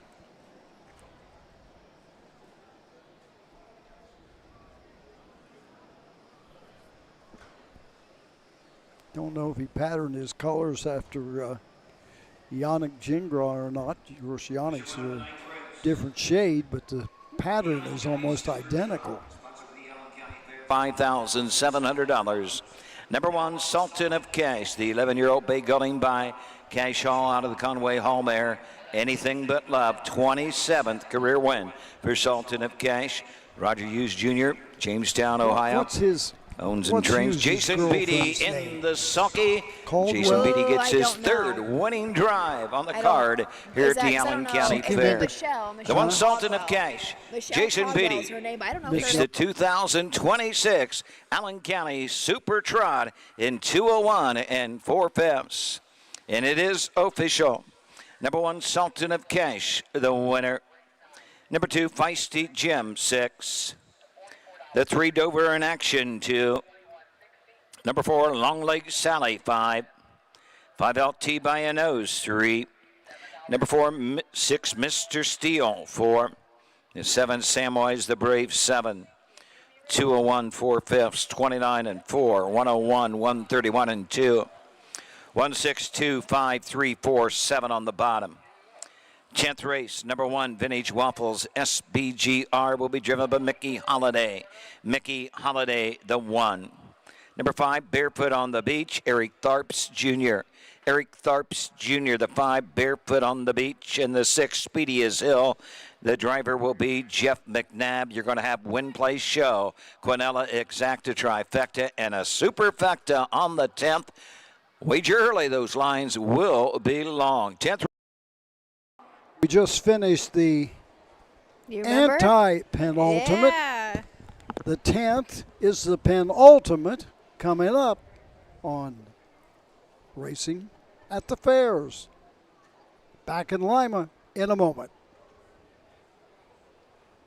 Hickory Lane Farm is proud to have bred or produced 3 Dan Patch champions over the last 3 years. Located in Findlay, Ohio, Hickory Lane Farm bred and sold world champion It's Academic. We also co-bred and sold sophomore Breeders' Crown winner Yo Tilly. Our stallion In Range set new sales records at the 2025 jug sale and is the sire of Set Your Sights High, who was last season's Dan Patch 2-year-old trotting filly. Find your next champion at the Hickory Lane Farm consignment.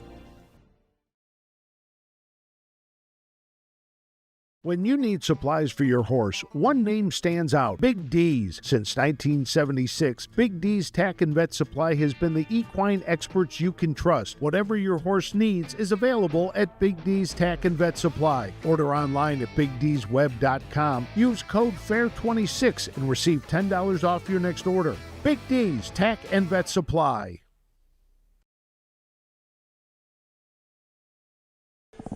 Race number 10 of 11 is what we're headed into next. Race sponsored by Cool Winds Farm here in Lima, Ohio. We did have Randy Haynes up here this evening to talk a little bit more. Race 10 is another division of a 3-year-old filly. Pacers, $5,074. Looking for a field of 6. And Roger, we don't have any out yet. No. Well, there's one coming to the track. That was interesting what happened. If you notice, the first race was very late tonight. Yes, yeah, they really post-paraded at. The sound man did a perfect job of getting sound into the barn area. And when we tested at 5 o'clock, it was working perfectly, 110%. Okay. At 10 minutes of 6, I started paging, bring them out for the first race, want to parade in 5 minutes. 4 minutes before parade, no horses. 3 minutes before parade, no horses. No horses at 2 minutes of 6. When we discovered that something had happened and we didn't have any PA going to the barn area. So things can happen, and that's why we got started real late. We were supposed to get things wrapped up here tonight. What is it, 20 till 9 right now? We're going to be right at 9 o'clock, a little after. We've had Connor Rains entertaining the crowd all night long. Once again, I think I've been to Lima. It's been 3 or 4 years in a row I've been here with OHHA, and he's been here also every single year. Do you know him at all? Just from here. I think he's a high school, or was a high school student. I think he's in college now. I think he's graduated. And when he started, he was a senior in high school, Gotcha. if I remember. So this would be his 2nd or 3rd year in college, I think.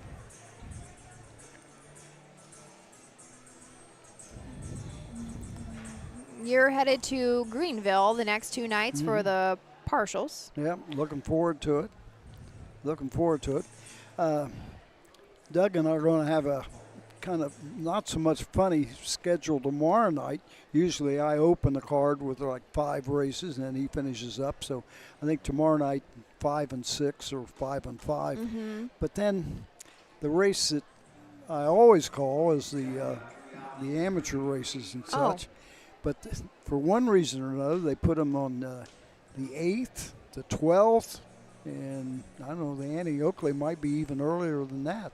So I don't know how we're going to work the schedule, but I'm definitely going to call the 8th because the young lady that I took to Ireland is driving in that race, Chrissy Johnson, and I want to call the race she's in. So we'll come up with some sort of a schedule tomorrow night, or for Thursday night, at the great Darke County Fair. I announced my first race at Greenville in 1963. And regular announcer until Pompano Park decided to race quarter horses in the summer. So that's when I turned everything over to Doug Ballinger. Oh, did you? That's how Doug got really started. First time I heard Doug was in qualifying races at Scioto Downs.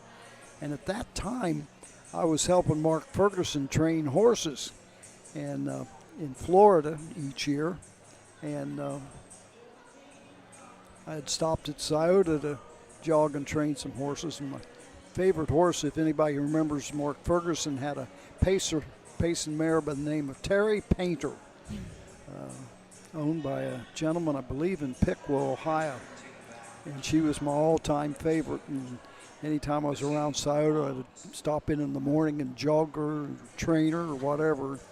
And that morning there was qualifiers, and Doug called a qualifying race. And it just so happened then the very next year is when Pompano decided to race quarter horses in the summer. And so I immediately thought of Doug Ballinger, and that's how he got started. Roger, did you know that they moved back post time tomorrow at Greenville? Did you see that on USTA? No. What is it? On USTA, it's listed as a 7 p.m. post from 6:30. Wouldn't make any difference. I'll get there at 4. We know you won't miss it. Are you staying with Doug? No. No, you just rode over with Doug yesterday? Yeah. I drive from Greenville to Salina, then we come up here. Okay, gotcha. And so he gets home about 45 minutes before I get home. Yeah. If you want to call hotel in Greenville home. Your home base for the weekend. Yeah, six nights. Oh. I'm almost a resident of Ohio again. Again.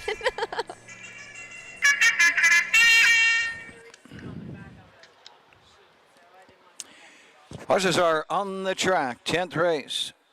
3-year-old filly pace, $5,074. Sponsored by Cool Wind Farms of Lima.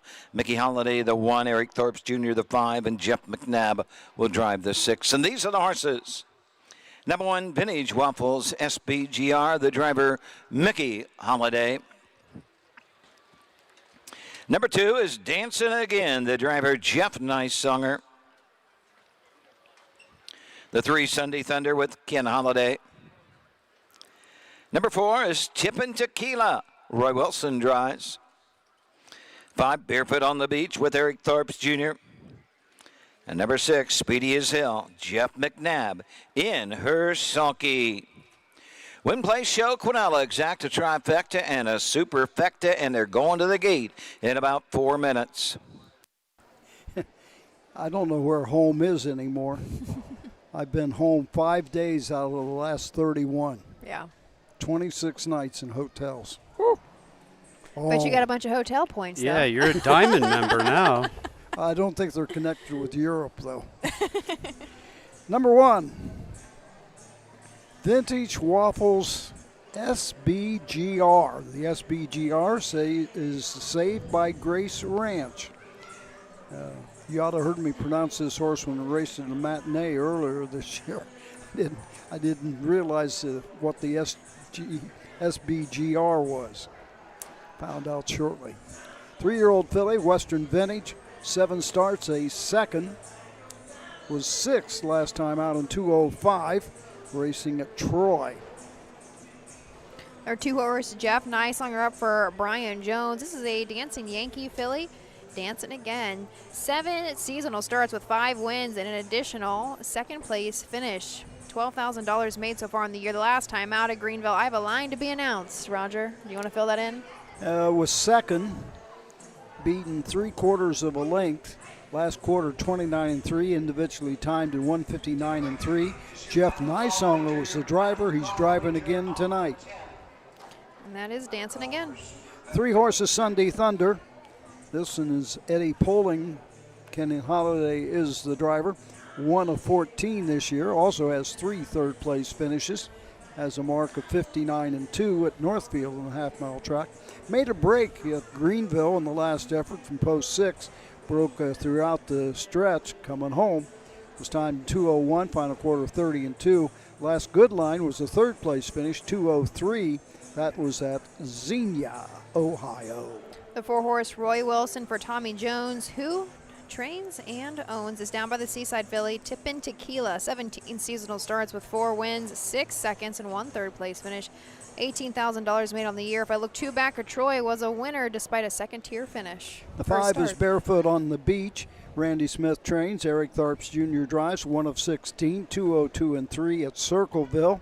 Was 3rd last time out, 2 minutes and 2/5, racing at Greenville. And the 6 horse, Speedy as Hill.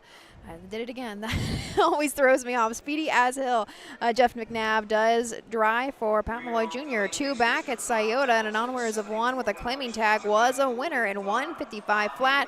2 wins and 7 starts with $4,500 on the year. Let's go up to Doug Ballinger. Here they come. They're up and pacing. Tippin' Tequila goes right to the front. Dancing Again protects that inside position. Speedy as Hill comes out in 3rd as the field of pacers moving to the turn and head on over to the opening 8th. Barefoot on the Beach races 4th up the inside. Vintage Waffles SBGR and Sunday Thunder trails the field down the backside, going to the opening quarter. On top of the field, the leader Dancing Again. Jeff Nicesonger show the way right there 2nd. Tippin' Tequila taking that 2-hole trip. Racing 3rd, Speedy as Hill. Racing 4th, Barefoot on the Beach. 5th, Vintage Waffles SBGR, and Sunday Thunder trails the field 6, 29 1/5 for the opening split. Out and on above the outside. Here comes Eric Thorpes Jr. barefoot on the beach. Was fourth, now third, now second, and just that quick. Barefoot on the beach, up on the outside to challenge a leader. Dancing again. Matching strides at the half. Right there, third. Behind those two leaders is Tip and Tequila. Fourth is Speedy as Hill. Fifth on the outside, Vintage Waffles SBGR, and Sunday Thunder trails the field. At the half in a minute and a fifth. On the 5/8 they go. The outer flow begins to develop. We got 4 in, we got 2 out. They're going at it on the front end, stride for stride. Neither giving an inch. Dancing again, the inside, the outside, barefoot on the beach. And here comes Tip and Tequila to join the chase. 3 wide up the inside as Speedy as Hill. They're into the far turn. The inside, dancing again, the outside, barefoot on the beach. 3/4 in 1:30 and 4/5 around the far turn, and the battle's won, but dancing again. They're off the turn. They're on their way home. They're all chasing, dancing again. Speedy as Hill up the inside. Less than a 16th the pace. Coming to the line. Dancing again gives Jeff Nyssonger his third on the card. Speedy as Hill, second home, third barefoot on the beach. May have been Tip and Tequila to complete the superfecta. 159 1/5. So we get Dancing Again, Speedy as Hill, and Barefoot on the Beach. 2, 6, 5. Do you realize how hard it is to say Vintage Waffles SBGR? It's a mouthful. It's a Vintage mouthful. is one word, Waffles is a second word, and then SBGR is 4 more. That's 6 individual things you have to say. Dancing again, back to her winning ways, though. This 3-year-old black filly by Dancing Yankee. Now 6. Well, what do we say? She was second, so my lines are all messed up, but still.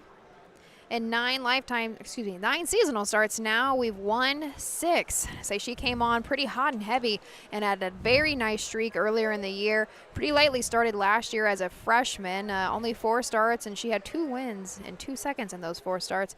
But she's come back very, very nice for Brian Jones and daughter Mandy, who does own out of Greenville. Making the way to the winner's circle. Is that Jeff's oldest daughter? That's Mandy. Allen County that's Fair. Mandy Jones. Yeah. 3-year-old filly pays for $5,074. Sponsored by Cool Wind Farms of Lima. Randy Haynes trackside to make the presentation of the blanket. Dancing again, the 3-year-old black filly, but dancing again out of the Dragon Again mare, Yankee Sam. Her 8th win in 13 tries, her 6th up this season. She's home with Mandy Jones at Greenville. Brian Jones trains. Jeff Nyssonger is in her sulky, and Jeff picks up his 3rd winning drive of the evening. It is official, number 1, Vintage Waffles, SBGR 6. To Dancing Again, the winner, the 3, Sunday Thunder 5. 4, Tip and Tequila 4, the 5, Barefoot on the Beach 3. Number 6, Speedy as Hill 2, 159 1/5. 29 and 1, minute and a fifth, 1:30 and 4/5. 6:15, 4:3, 2 on the bottom. 11th and finals coming up in about 12 minutes. Field of 5. Springhaven Farm Ladies Driving Series, sponsored by Mid-America Cleaning Contractors. No changes in the 11th. Pete's House, Maddie Shark, Big Booty Rudy, Fearlicious, and Headbanger. 5 of you. Bring them on. Win, play, show, Quinella Exacta. And try on the 11th race. Field of 5 coming up. Springhaven Farm Ladies Driving Series. It'll be a shootout in this one. No holds barred. Back with the lady drivers in just a few moments.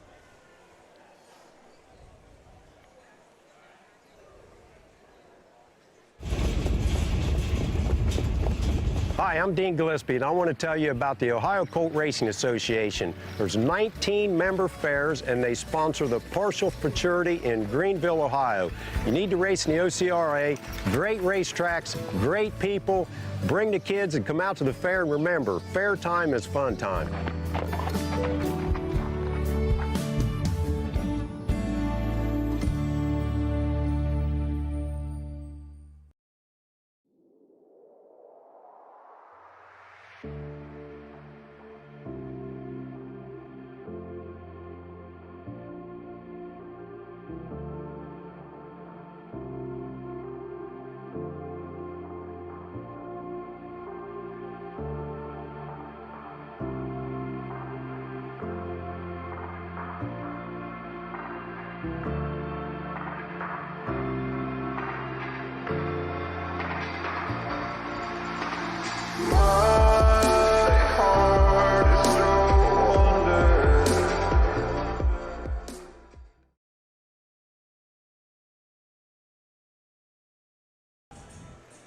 The 11th and final here at the Allen County Fair in Lima, Ohio. It is the ladies coming up next, the Springhaven Farm Ladies Driving Series, a field of 5 that we are looking for, going for a purse of $1,500.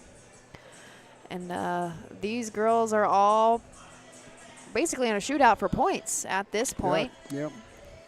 Say they're going to, how many more legs do they have before Delaware, the final at Delaware? Probably at least 4 or 5, I would think. Could find my Huffs guide. I might be able to answer my own question. Do you know how to get to Hicksville? I do not. Somebody said that in the comments. I know. It's probably, I think it was Mark. Do you have Waze? Yeah, honestly, I map. And anywhere new I go, I'm definitely mapping. If Waze tells you where to go, you go. Even if they change your route, change. Don't question it. Have you been burned on that before? I got burned on it going to Woodstock, Virginia one time.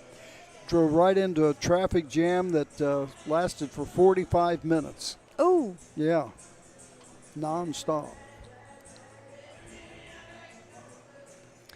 The Springhaven Farms, I don't have all of the legs listed here in the beginning of the Huffs guide, so I'm not sure how many total there are before the final, but the pace condition is non-winners 1,250 per start in 2026.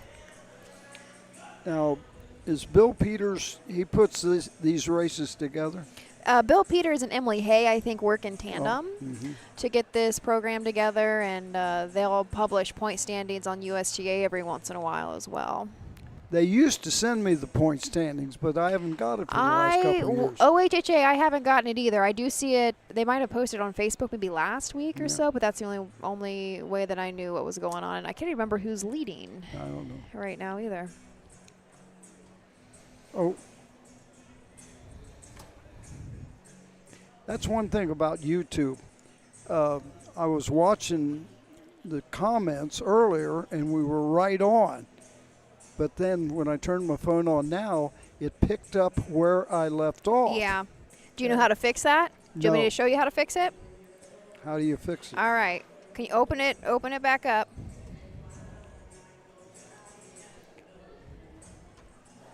And do you see, okay, so you're delayed here. You see that little live button right there? Push that, and it'll skip, and now you're live. Oh, there's the infield judges stand. Yeah. So if anybody doesn't know, if you come back and your screen does not refresh to be live at the current moment, of course on a TV is going to be different, but if you're on a mobile device or anything of that nature, as I just showed Roger. Yeah. You know, a lot of people complain about the picture stopping and things like that, little details that the action stops or freeze. That is all caused by the internet. And the internet service at all of these county fairs is totally different. You go maybe 4 straight fairs, it's good internet, and the next 3 have bad internet. And so I say OHHA has put a lot of money into testing different pieces of equipment to combat that. It's not always straightforward anymore. Chris, you've got the live view. No, you're fine. You don't have to put it on. I think he's got the live view today. We were talking about the internet and all the pieces of equipment that we've put together over the last handful of years. We've got the live view today. That's pretty What's interesting, stable. I was just talking to somebody about the equipment. Oh, were you? And I had no idea you guys were talking Were you about like that. texting somebody about Yeah. it? Oh. How did you pick us, the announcers up? Now, sometimes you put an actual microphone on me. He's got the transmitter over on his mixer underneath the announcer, Yeah. And surprisingly, it works out great because even this distance. Yeah, that's what I was Yeah. going to say. Is normally this distance we have a lot of issues. The distance is different in every single county fair. Yeah, absolutely. Some of the fairs I've even had a hand mic. Yep. And there's interference. Oh, yeah. A field of 5 will go as programmed with no changes.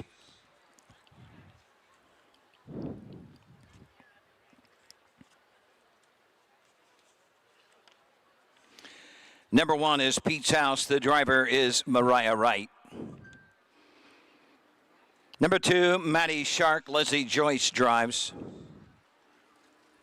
3, Big Booty Rudy. Christina Smith with the lines. 4 is Fearlicious with Heather Willems. And number 5 is Headbanger. Jennifer Main is in the sulky. Field of 5, Springhaven Farm Lady Driving Series. Win, place, show, Quinell Exacta trifecta. Going to take a score and go to the gate. They'll be to the gate in 4 minutes. 4 minutes to post. I believe. Big thank you once. I believe Jennifer Main is the leader. Okay. I think. Or at least the last point standings I saw, I thought she was on top. I'll tell you right here, I like Big Booty Rudy.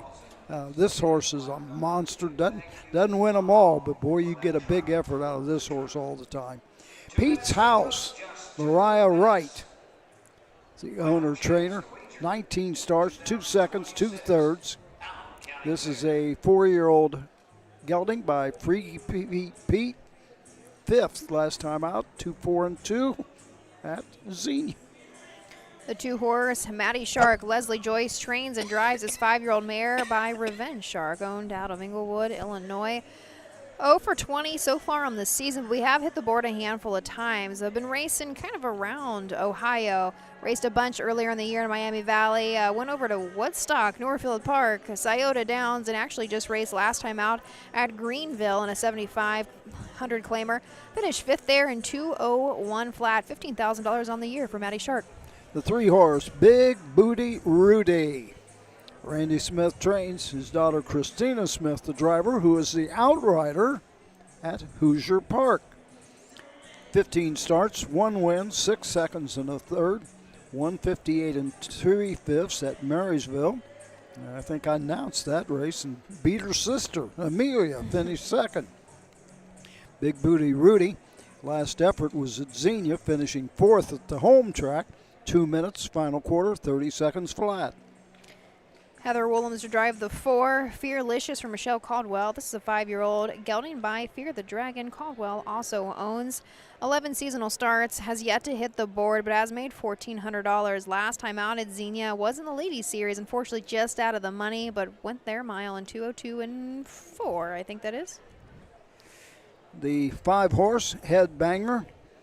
Greg Bateson trains. Jennifer Main drives. 23 starts, 3 seconds, 3 thirds. This 10-year-old gelding by a Rock and Roll Dance. 3 straight 4th place finishes with Jennifer driving. The last effort was at Attica. They're going to the gate for the Springhaven Farm Ladies Driving Series.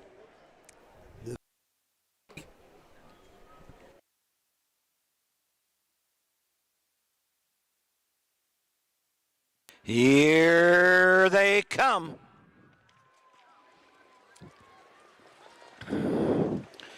They romp and pacing. That's Big Booty Rudy right out to the front. Fearlicious on the outside, up the inside. Maddie Shark, Headbanger on the outside. They race around the turn. Pete's House on the inside. Down the backside, going to the opening quarter and on top of the field. Big Booty Rudy, Christina Smith lead the way. Maddie Shark, Leslie Joyce will get that 2-hole trip. Racing third across the backside. Fearlicious with Heather Willems. Midpoint of the backside. outside. Pete's House, Mariah Wright race fourth and trailing the field. Headbanger and Jennifer Main straight alignment as he raced by the opening quarter. Big Booty Rudy has him by that mark in third and up fifth. Around the turn, Maddie Shark racing second. Racing third, Fearlicious. Fourth, Pete's House. And trailing up field, Headbanger. No movement as yet, but out comes Pete's House. And bringing to the outside, Headbanger. The outer flow begins to develop as they come after the leader, Big Booty Rudy and Christina Smith. They're halfway home. Big Booty Rudy, the leader. Locked in, Maddie Shark, the outside. Pete's House, Headbanger stacked up second over. Maddie Shark on the inside. Off a half in 103 and 4/5. A breather there for Big Booty Rudy as they head to the 5H. Big Booty Rudy will guide him to the backside in the 3/4. Pete's House is second. Locked in and buried. Maddie Shark on the outside. Headbanger, Pete's House across the backside. Still Big Booty Rudy, but 3 parts of a length. Pete's House is second on the outside and coming 3 wide. Jennifer Maid and Headbanger was fourth, now third, now second. Into the far turn. 3/4, 135 and 4. And the leader, Big Booty Rudy by 2. Trying to reel the leader in is White Shark. They're off the turn. They're on their way home. And the Springhaven Farm Ladies Driving Series, it's gate to wire for Big Booty Rudy and Christina Smith. Home second, Maddie Shark finishing third. Number 4, Fearlicious.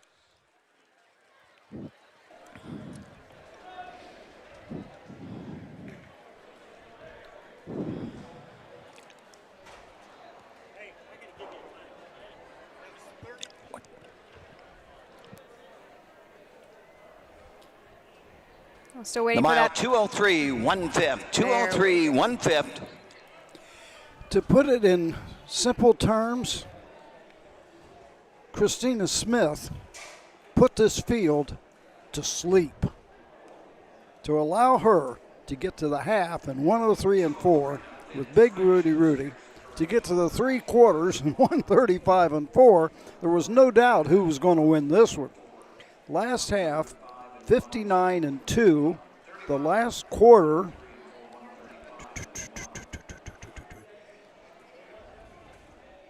We just had a correction. It's 27 and 2. 135 and 1. 35 and 1 was a correction to the 3/4. Yeah. It still makes that, well, the last quarter would be 28. Still very snappy here Yeah. on this track. I couldn't believe those fractions. Well, while we're waiting for Christina to make her way back around in front of the grandstand, we should mention we've got quite a lot of racing around the state. Tomorrow I will be at Hicksville, post time 1 p.m. Woodsfield will also wrap up their day 2 of 2 at 3 p.m. And Roger and the team is also heading Greenville. I don't know where my Greenville page is, but post time has been moved to 7 p.m. And one of the big things Saturday night, you have your big races. Track record holder, Charlie May. Coming out. Has the track record 11th of race, Springhaven 150. Farm Series, sponsored by Mid-America Cleaning Contractors for $1,500. Number 3, Big Booty Rudy. 10-year-old Big Other Son of Big Bad John out of the Artiscape mare. Lima Daydream. 36 career win, Jessica. Amelia Smith, Xenia I, Randy Smith trains. Christina Smith in the Saki, 203, 1/5. Final half, 59 and 3. Final half, a minute and 3/5. This race sponsored by Mid-America Cleaning Contractors. Have your complete rundown momentarily.